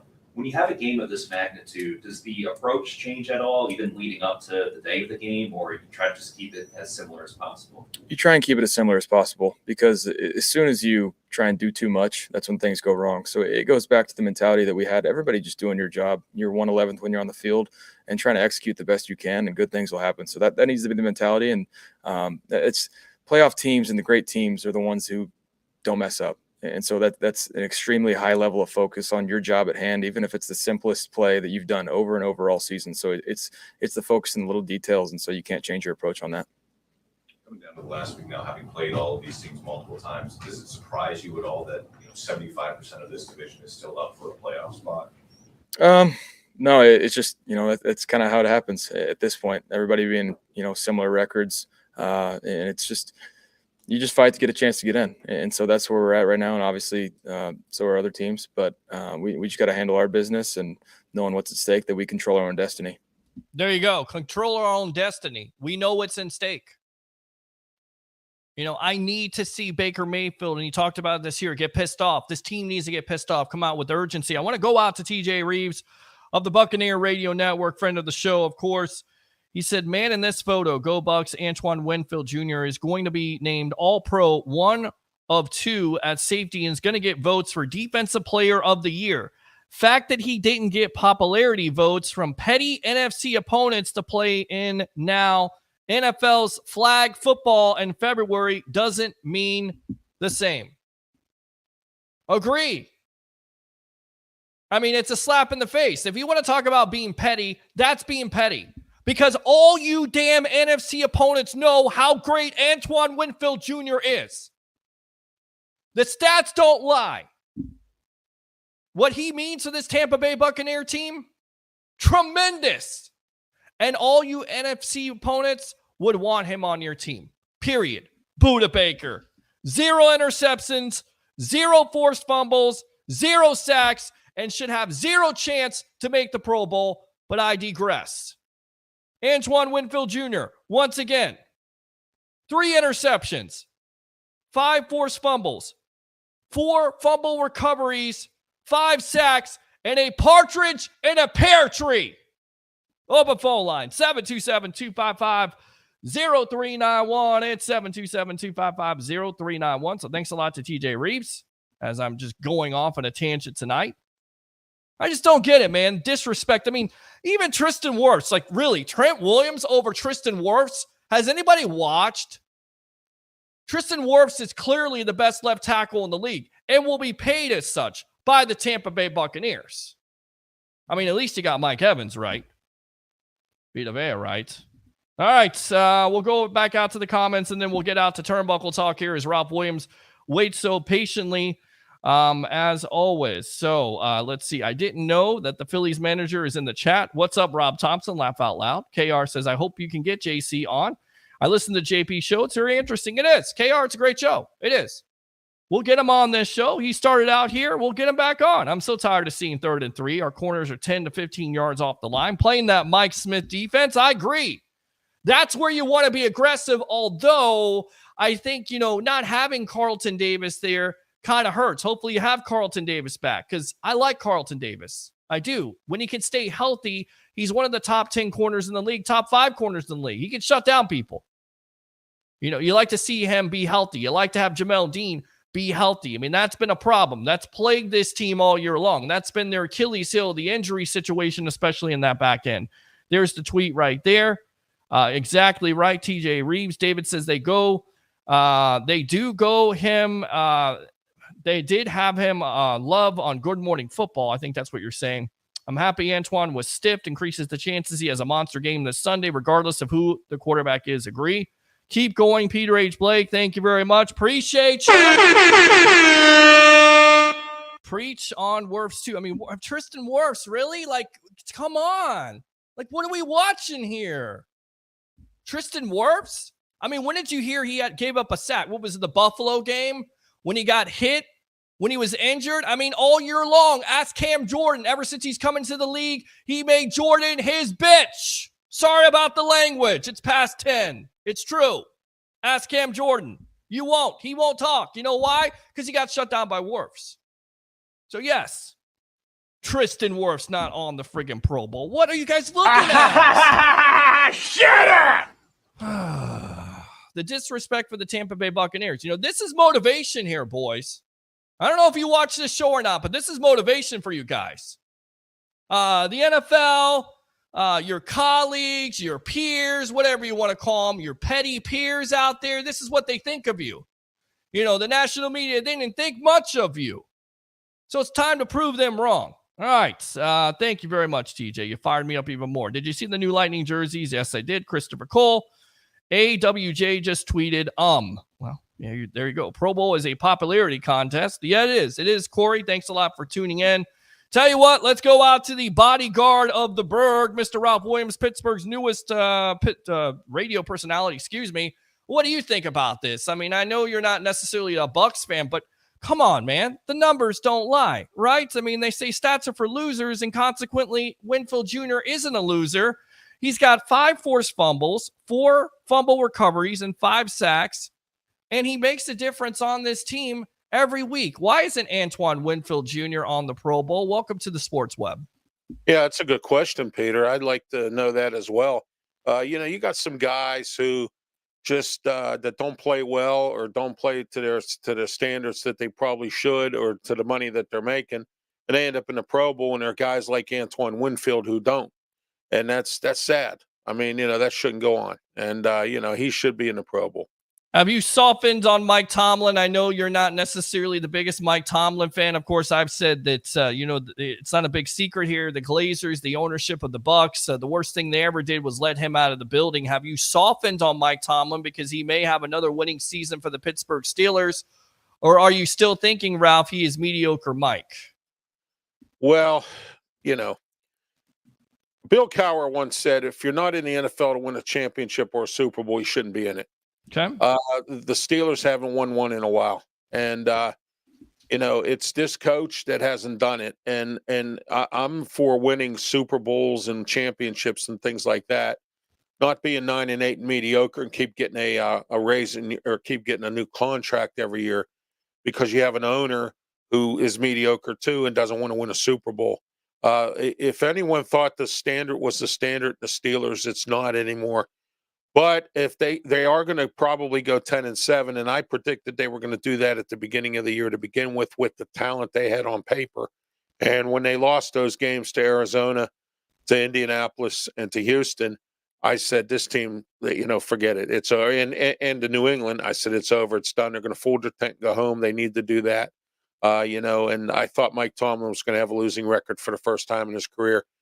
And he's not, and he'll get an extension, and we'll keep on waiting for another Super Bowl. So I'm softening up on him a little bit because he finally had the common sense to start Mason Rudolph. Well, and you're exactly right. And there's already been talk of, basically your quarterback there not necessarily wanting to be a backup. Do you have some problems with that? I mean, there's already some He's underachieved. I get it. He's a young quarterback, but I don't know if he's the guy. I don't think Kenny Pickett is the guy. What do you say? He's not the guy. He should have been drafted in the 3rd or 4th round. Steelers could have got him in that later rounds. Look at all the other quarterbacks, Sam Howell, Desmond Ridder, all the ones that were in the draft with Kenny Pickett that went in later rounds because no one thought any of it. That was the worst quarterback class probably in the history of the draft, Peter.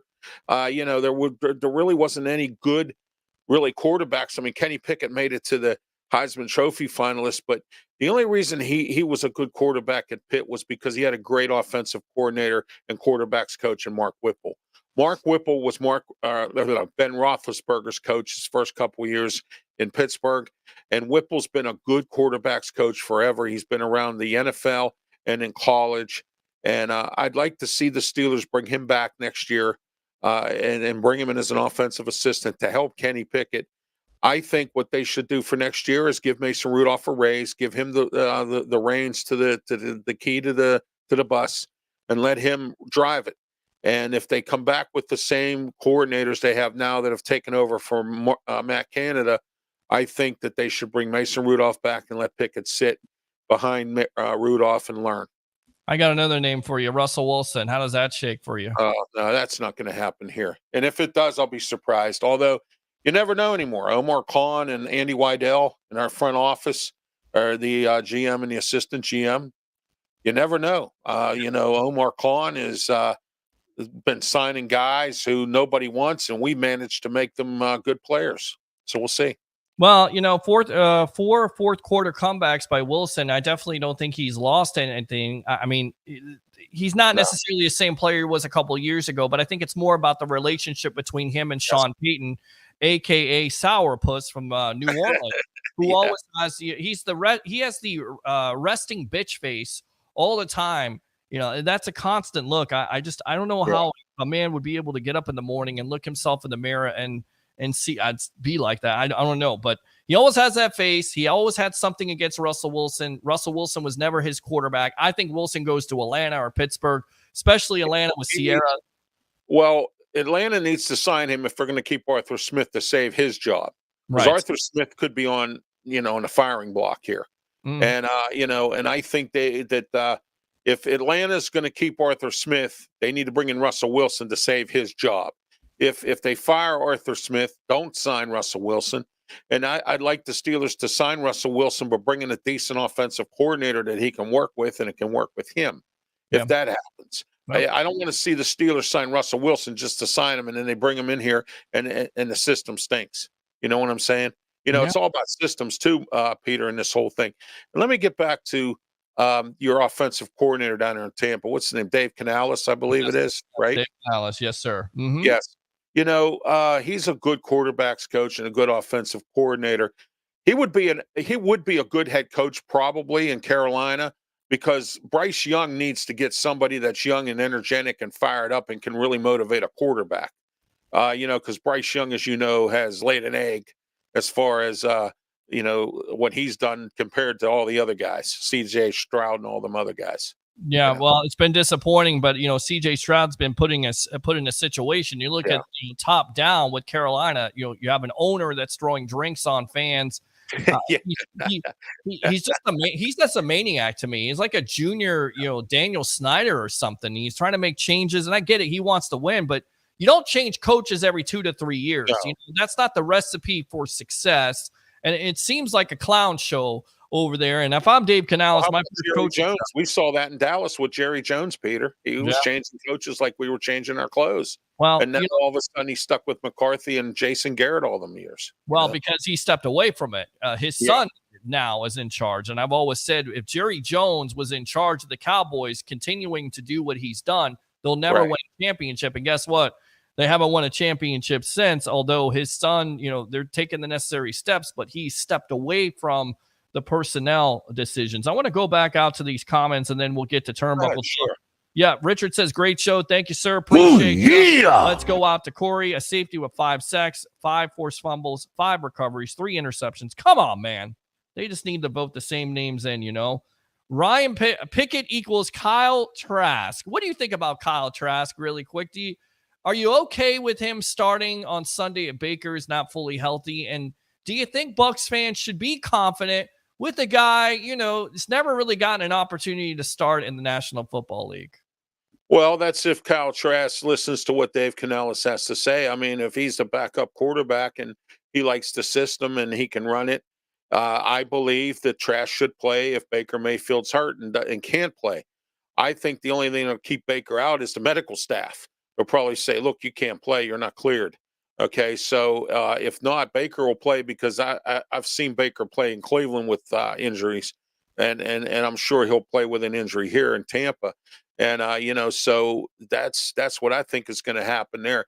I'd give Kyle Trask an opportunity. What do you have to lose? I mean, you might even win the game. I mean, you know what I'm saying? Just the NFC South. That's all you got to lose. So right.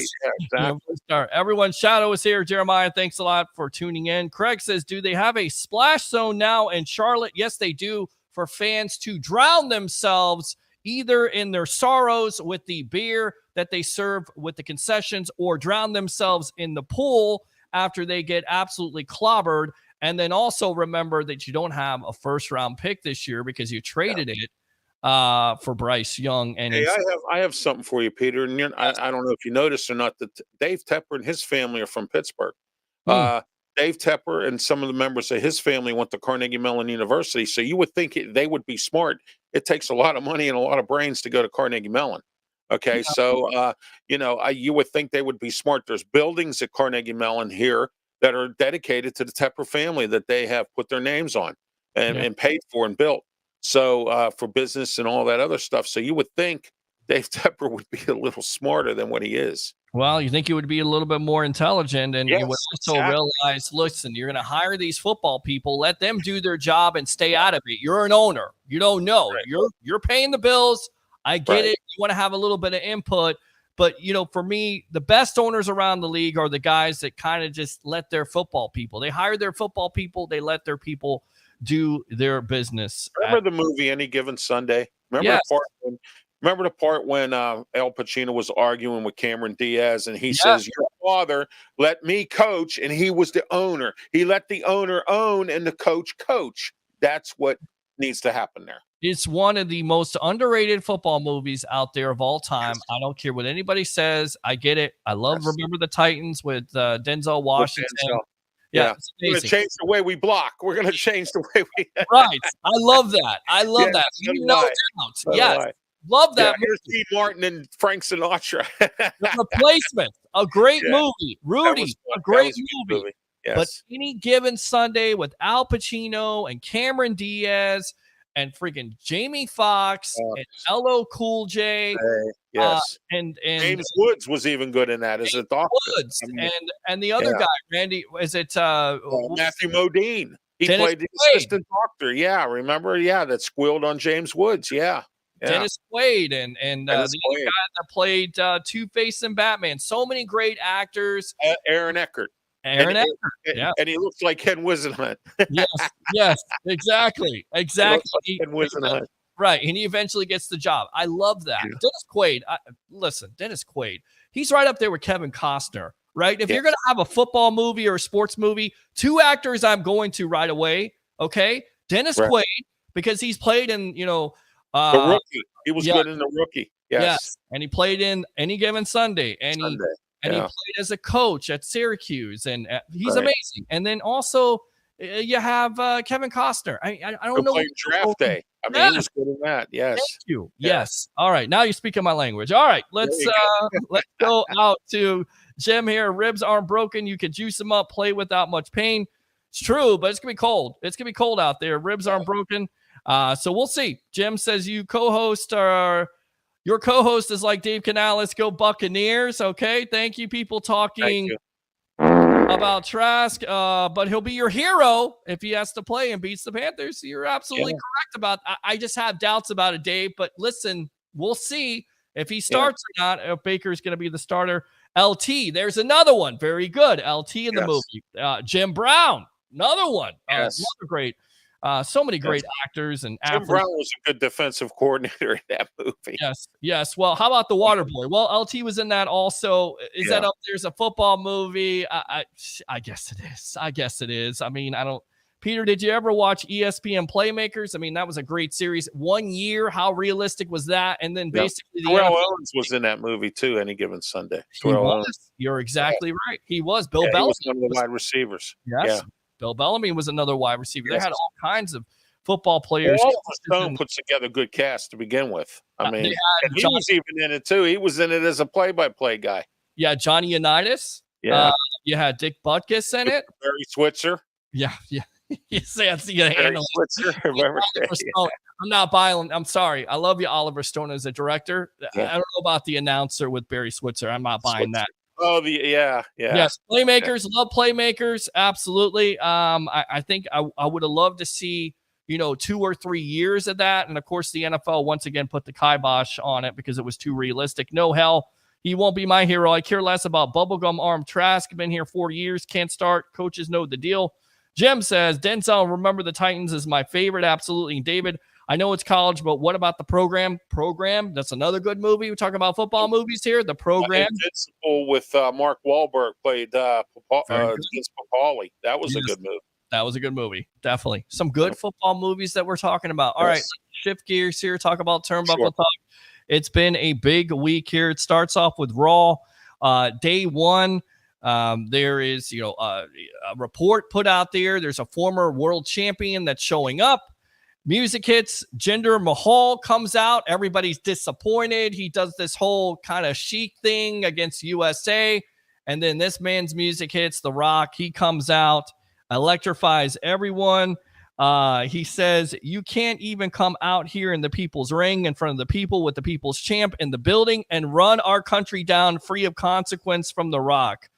He says, you're an angry, toxic douchebag who clearly has no class, so you left The Rock no choice but to whoop your candy ass, offering the San Diego crowd the people's elbow to cap things off. Then the Capper, Little Giants, that's another good one. Very good, Christian Cole. Very good movie also. Yes. John Madden, Tim Brown, Steve Pittman, Rick Moranis, Ed O'Neill. Great.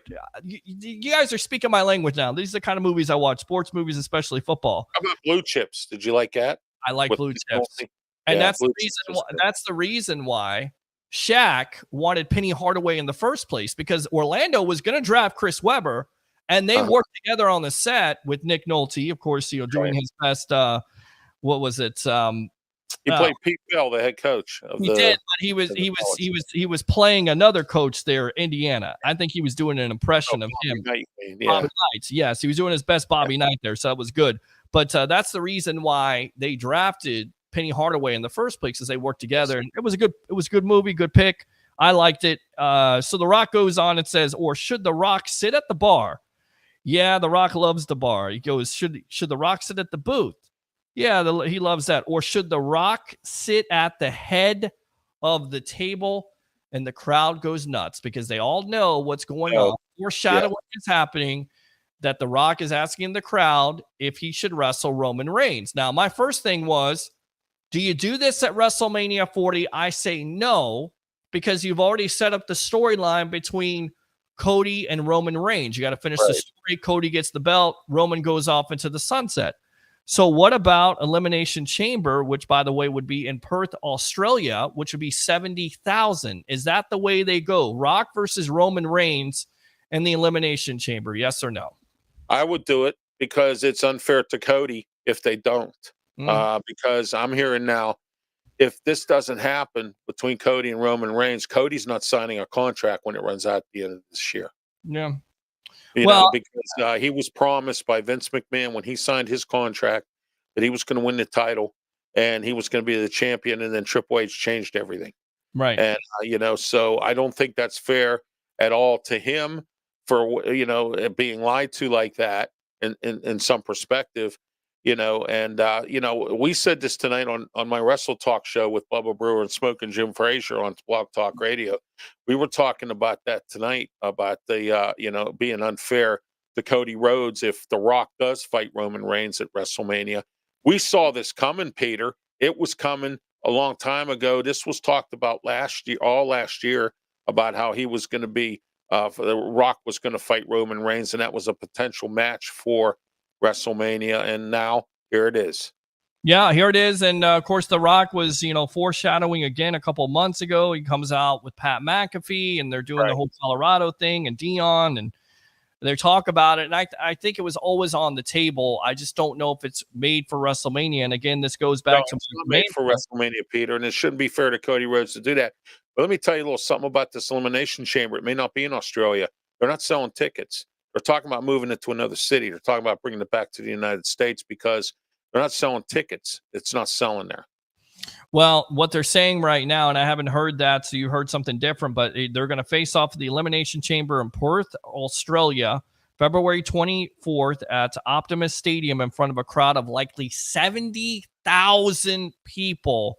So they're banking on that. And this article also goes on to say, so you preserve the chance for Cody Rhodes to win the chamber match, confront Reigns to close the show, finish his story on night 2 of WrestleMania 40, while Seth Rollins and CM Punk can finish theirs for the World Heavyweight Championship in night 1 of the main event in Philadelphia. And a lot of people say you do it in Philadelphia with Roman Reigns and The Rock, because if you go back to like 2015, where The Rock is trying to put over Roman Reigns in that Royal Rumble, he's getting booed out of the building. So people say, go back to that. But see, I say you do it at the Elimination Chamber. You do it just like that. Cody Rhodes, versus Roman Reigns. Night 2 of WrestleMania 40 in Philly, and the night 1 is going to be Seth Rollins and CM Punk. What do you say? Yeah, I think that's fair to say that could be the lineup. Yeah. And I'm also hearing Randy Orton against Logan Paul for the U.S. title. I'm hearing that one. I'm hearing Rhea Ripley now against Becky Lynch for the title. I'm hearing that. I heard that today. I read something on that, and then I'm hearing that story. So we'll see where these storylines go as we go into WrestleMania 40. Yeah, well, and then that's the other story there. Sasha Banks was in negotiations with WWE. Those apparently broke down. As we reported last week from various sources that she wanted Charlotte money. Of course, Charlotte is out with injury. Talks broke down, and now it looks like Mercedes Moné, Sasha Banks, the boss, whatever you want to call her, is going to sign with AEW. Now, interesting enough, it looks like Trinity could be going back. I was going to talk about that. Yes. First and foremost, Sasha Banks, Mercedes Moné, whatever you want to call her, is that a good fit? Because you have also Deanna Purrazzo, who just went from TNA to AEW. So AEW doing some big things here. Is this the right move for Tony Khan and crew? Yeah, it is. They have to build up their women's division. It's stale. Okay. They've tried to do some things. It's really stale. They need to build it up again. Peter, MJF has left. I know he has injuries. I've been hearing he signed a contract. I heard he didn't with AEW. He could be a free agent. He might go to the WWE. If MJF leaves and all these other guys are leaving because of CM Punk moving over, okay, Tony Khan's in a world of hurt. But you know what? Tony Khan's still going to continue to move on because unlike WCW, even though it's starting to look that way, he has the money to keep it going. So there you are. He does have the money and keep it going. But if you lose the TV deal, which I think is rich because you let go of CM Punk, and everybody was saying, well, CM Punk doesn't draw ratings. Well, that's the reason why, Warner Brothers Discovery wants to do business with WWE. Now, speaking of TNA and WWE, there has been, some scuttlebutt, if you will, on the internet that they could be joining forces together. What have you heard about that? TNA and WWE? Anything? Well, here's what I got. Here's the information that I got. TNA and WWE are going to work out a contract where they're going to do a wrestler swap program where they're going to swap wrestlers between each other. Okay. Kind of like what Impact and AEW did. Remember, wrestlers were going back and forth between the two shows or, the two companies. And now I'm hearing there's going to be a pay-per-view with the two companies going up against each other. And it's going to be something like a World's End kind of thing, like AEW and New Japan. It's going to be a similar format. I'm hearing that story now. So there will be a pay-per-view. I'm not sure if it's going to be this year or next year, but they're in talks with that. Scott D'Amore, Triple H are sitting down. Anthem Sports is sitting down with Endeavor, and they're going to try to work this out. It's going to be TNA versus WWE in some kind of world's, competition. And see, this shows me, and I want to get back out to the comments, that Triple H is definitely taking over. What you're watching right now is the evolution of sports talk television. It's the Sports Web. I'm your host, Peter Blake, here on Turnbuckle Talk with the bodyguard of the Berg, Pittsburgh's newest radio personality, Mr. Ralph Williams. Right there. Peter.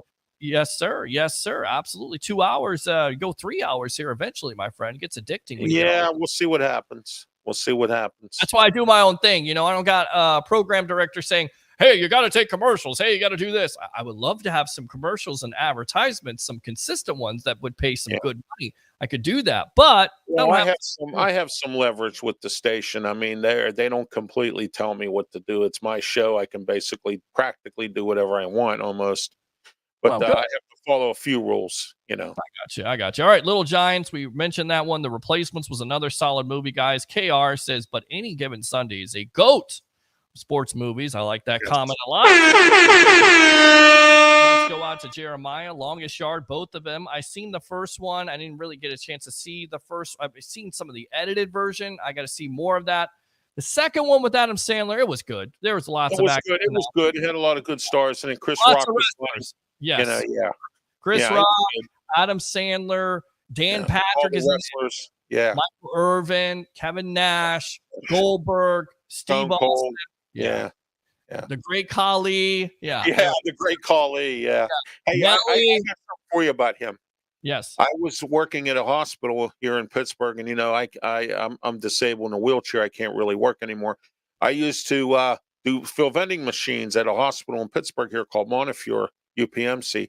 And while I was working, I heard a story that the great Khali was there to get his knee surgery there. Mm. The same day I was filling vending machines. Wow. So there you go. Nice. Good stuff. All right, let's I didn't watch. get a chance to see him though, but I mean, You couldn't really talk in that movie, but he was legit. We need 3 more years of Baker to make a team. 3 more years of Baker. What do you say? Because we kind of touched upon the Bucs. Where do you stand with Baker Mayfield this year? 28 touchdowns, 10 interceptions. Baker Mayfield, if you're Jason Light here, Ralph, do you bring him back on a 3-year extension? You bring him back on an extension, let him play. I think he's in the zone. Like Woody Harrelson said, "White men can't jump." We're in the zone. Well, he's that's in, a great movie. You know what I mean? And he's in the zone there. He's Dave Canellis. He's working good with him. I would think. I mean, because I've seen a better Baker Mayfield than I saw in Cleveland. So I mean, and I think it would be smart for them to do that. Bring him back, let Trask grow a little bit, and go into the draft into like maybe a 3rd or 4th round, and bring in a 3rd string quarterback from the draft and build from that. That's what I would do. Really quick, are you surprised at the way the college football playoff turned out? I mean, to me, I'm not. I knew Michigan could beat Alabama. And then you got Washington and Michael Penix Jr. So who do you like in this matchup coming up next Monday night? Well, the general manager at the station where I have my show, Sports Corner, is a Michigan fanatic. He went to Michigan, and he loves Michigan. And then I have a former player from Michigan from Alabama who was a punter there named Eddie Crow. And Eddie went there and in Alabama. So them two were going round and round at the radio station, about this. But I like Michigan. I think Jim Harbaugh is going to win the national championship and go somewhere else. I don't know if he's going to leave Michigan and go back into the pros. His name has come up for some jobs like the LA Chargers job and a few other ones. Yeah, you're exactly right. All right, good stuff there, Ralph. Let's go back out to the Raw on the first day of the year. 1.75 million viewers on Monday night with a 0.60 rating, 18-49, the best mark since the episode where CM Punk returned. So The Rock definitely made a difference. On top of that, WWE had some other big news this week, and this is why I think Triple H has definitely taken over. One of Vince McMahon's right-hand man, Kevin Dunn. Yes, Kevin Dunn is done now. I mean, what do you think of that move by WWE? Well, he was Vince McMahon's right-hand man, and maybe Triple H don't need a right-hand man. I don't know. Right. I think maybe perhaps there might have been some friction there.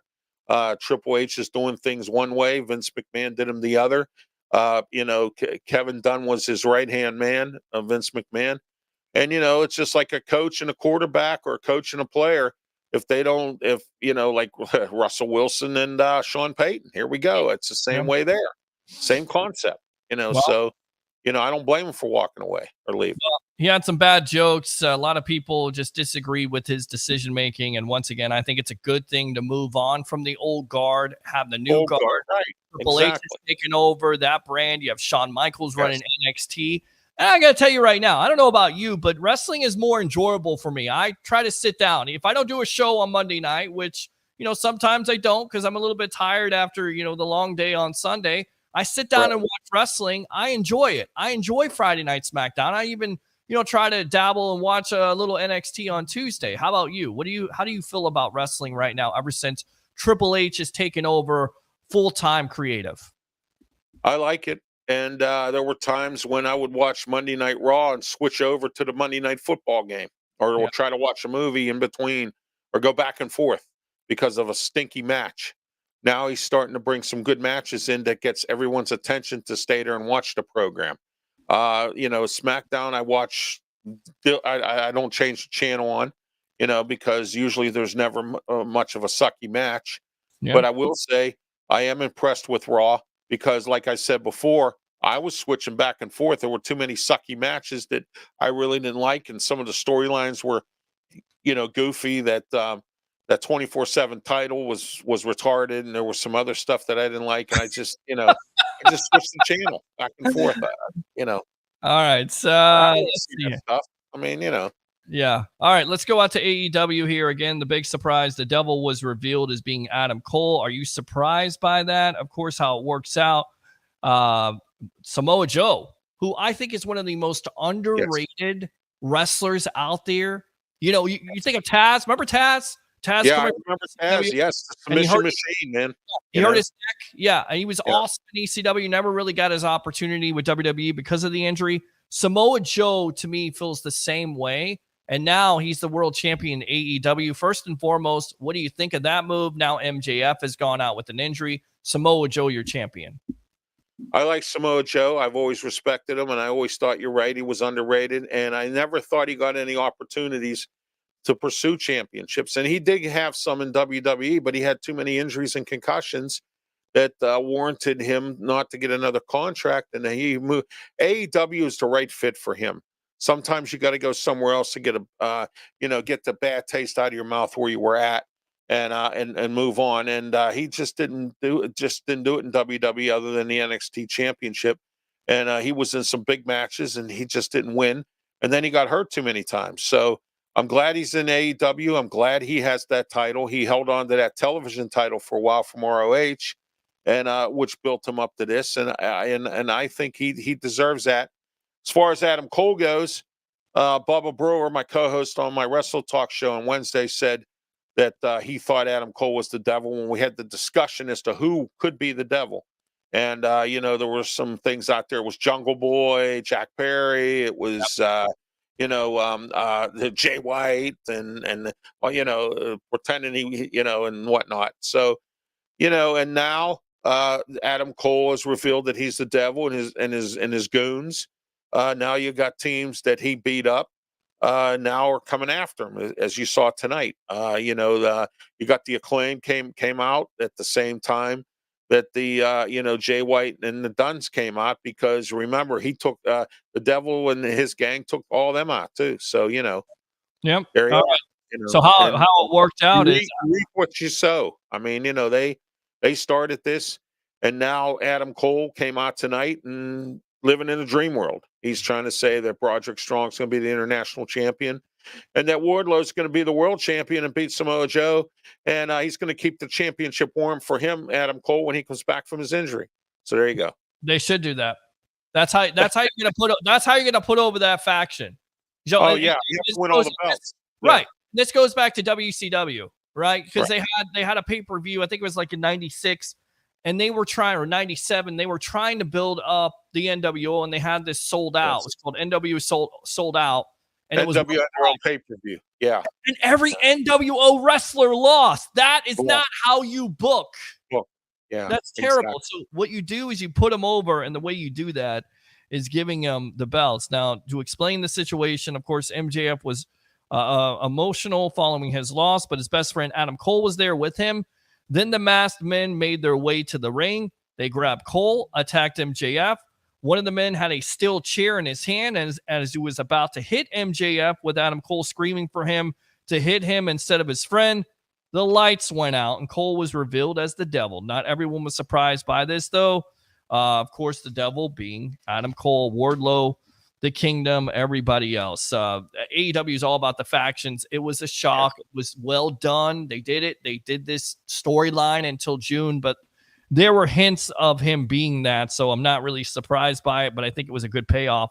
And then MJF goes away with an injury, gets a chance to rest, and then he come back, and you have a hell of a match. He's set up. Coming back. We don't know that. I mean, I'm hearing one story he signed a contract. I'm hearing another story he didn't. So we'll see. It's a great storyline by AEW, but I think they re-signed him. I don't think he's ready to go to WWE yet. Tony Khan would be foolish if he didn't. He lost CM Punk. He needs MJF for his wrestling organization, or it goes down the toilet, because they got guys leaving now. I mean, you got Ricky Starks prepared to leave because they all want to be with CM Punk. And they're all friends with him.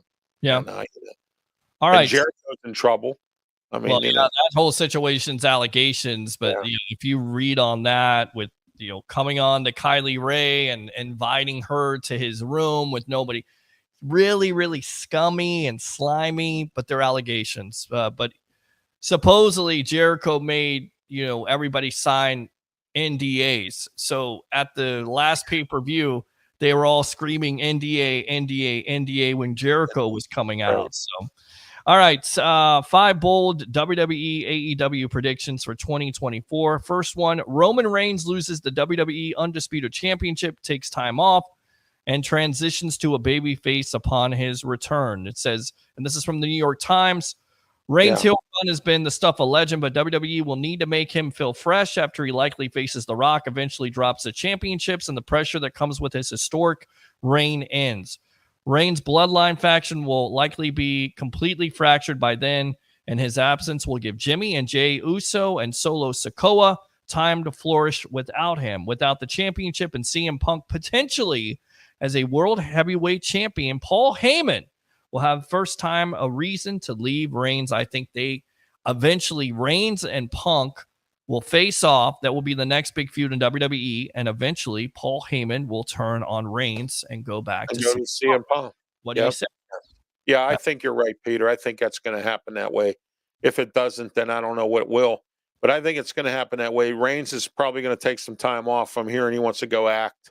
So, and take some time off. That his health, hasn't been good over the years. And this bloodline rule and him being part-time has actually worked for him with his health condition. And so, and it's great to see that it's worked out for him like this. And now he's going to go back to being a baby face, which, of course, we'll see where that goes and what the WWE has in store for us. All right. Swerve Strickland becomes the AEW World Champion. It's going to be a race between Strickland and newly signed Will Ospreay to get to the mountaintop. Having Ospreay do so at Wembley Stadium might be a hard thing to not go with, but at year's end, if not sooner, the energy around Strickland will be too strong to deny. He would become the AEW's first Black World Champion, his main goal for 2024 during the media scrum after World's End. What do you think of him? Because he's been very impressive, put on some great matches there. Swerve Strickland, the next AEW World Champion. That tournament, I think, made him. I think that tournament, he was real stellar in that Continental Championship tournament. He beat some guys that I never thought he would beat. And Smoking Jim Frazier, my other co-host on Wrestle Talk, said he thought Swerve Strickland will be a champion. He even said that, and he thought he was going to win that tournament, and he almost did. So, I mean, as much as they say almost only constant horseshoes and hand grenades, but, I mean, Swerve Strickland's going to be a champion, I think, this year. You're right. All right, AEW's women's division has its best year yet. We already talked about Deonna Purrazzo, the virtuoso, Mercedes Moné, Sasha Banks. Now you have Toni Storm, Julia Hart, Sky Blue, Chris Statlander, and of course, you've got coming back Thunder Rosa. And we forgot about Britt Baker and Jamie Hayter. Could this be the year of the AEW women's division where it finally competes with WWE? Yeah, the Soraya's got to come back. Some of these women got to come back and compete. And Tony Khan has to do a better job of getting some storylines and some better matches with these folks. I'm hearing Ruby Soho might go back to WWE. I heard she's frustrated. So we're going to find out what goes on there. So there are some lost souls swimming in a fishbowl, in AEW, as Pink Floyd would say. Well, good stuff. And I see Jason Powers right now watching there, and I Love St. Pete will be done here in a little bit, and we'll do our podcast, the No Quarter Given. So be patient with me. My tag team partner of the world, a major UFC star, will appear early on in WWE. Endeavor will want to get TKO off to the best start in 2024 possible. WrestleMania 40, UFC 300, which won't feature Conor McGregor, happen to be a week apart. It feels like a perfect time for a new company. First foray into a cross promotion. Could you see, because they were kind of trying to lean to this, saying that they're going to be, separate promotions. But, Rob, how do you not have a UFC star and a WWE star involved in WrestleMania? You've had this in the past with guys in boxing, with guys being celebrities, for God's sake. Randy Jackson, he was a MMA star. He was in Impact or TNA he was in or Impact. whatever. You go all the way back. You had freaking LT as a wrestler. I mean, they've done this before. Could we see that again this time with UFC star and WWE for WrestleMania 40? I believe that could happen, and I also heard something about Ken Shamrock coming back as a legend, as a Legends contract. you look at him, he looks like Al Bundy on steroids now. Yes, he does. He does. I saw him I'm not in going to Impact mess with Wrestling him. I'm not years going to ago. tell He him. looked like Right. that, yeah. I'm not going to tell him to his face, but he does. You know, he kind of, but does, he yeah. could probably still kick your ass and be a shoe salesman. He didn't do too bad in Impact when he came back. No, he didn't. You know, he did pretty good. So What is the baddest? What was he? The most dangerous man? Oof. man, yeah. Yep. All right, and to end off here, Matt Riddle has joined MLW. His first match will be against Jacob Fatu in Philly. And, of course, Sammy Callahan, which I'm surprised he hasn't been picked up by one of these big promotions. He's also an MLW. So Riddle, once again, getting an opportunity. By the way, I saw him down there at the Jake Paul fight in Orlando. What do you think of Riddle? Yeah, he was walking around, hanging out. Everybody knew who he was. Riddle is still a face. He could still wrestle. Do you think he gets a second opportunity somewhere other than WWE? Do you eventually think he would come back to WWE at this point? Or do you think he goes to AEW? Well, right now, that's good news for MLW to sign who they've signed there because they just lost Hammerstone. And Hammerstone was the guy who carried that company. And, you know, he's a free agent now. So with losing Hammerstone, who do you have there? And seeing him fight against Fatu, the one of the cousins of of Roman Reigns' family, you know, it's great to see him, you know, them two go at it. And, you know, it's nice to see Sammy Callahan there, too. They got to get some name recognition there to carry them or they're going to go down the toilet because other than what's his name?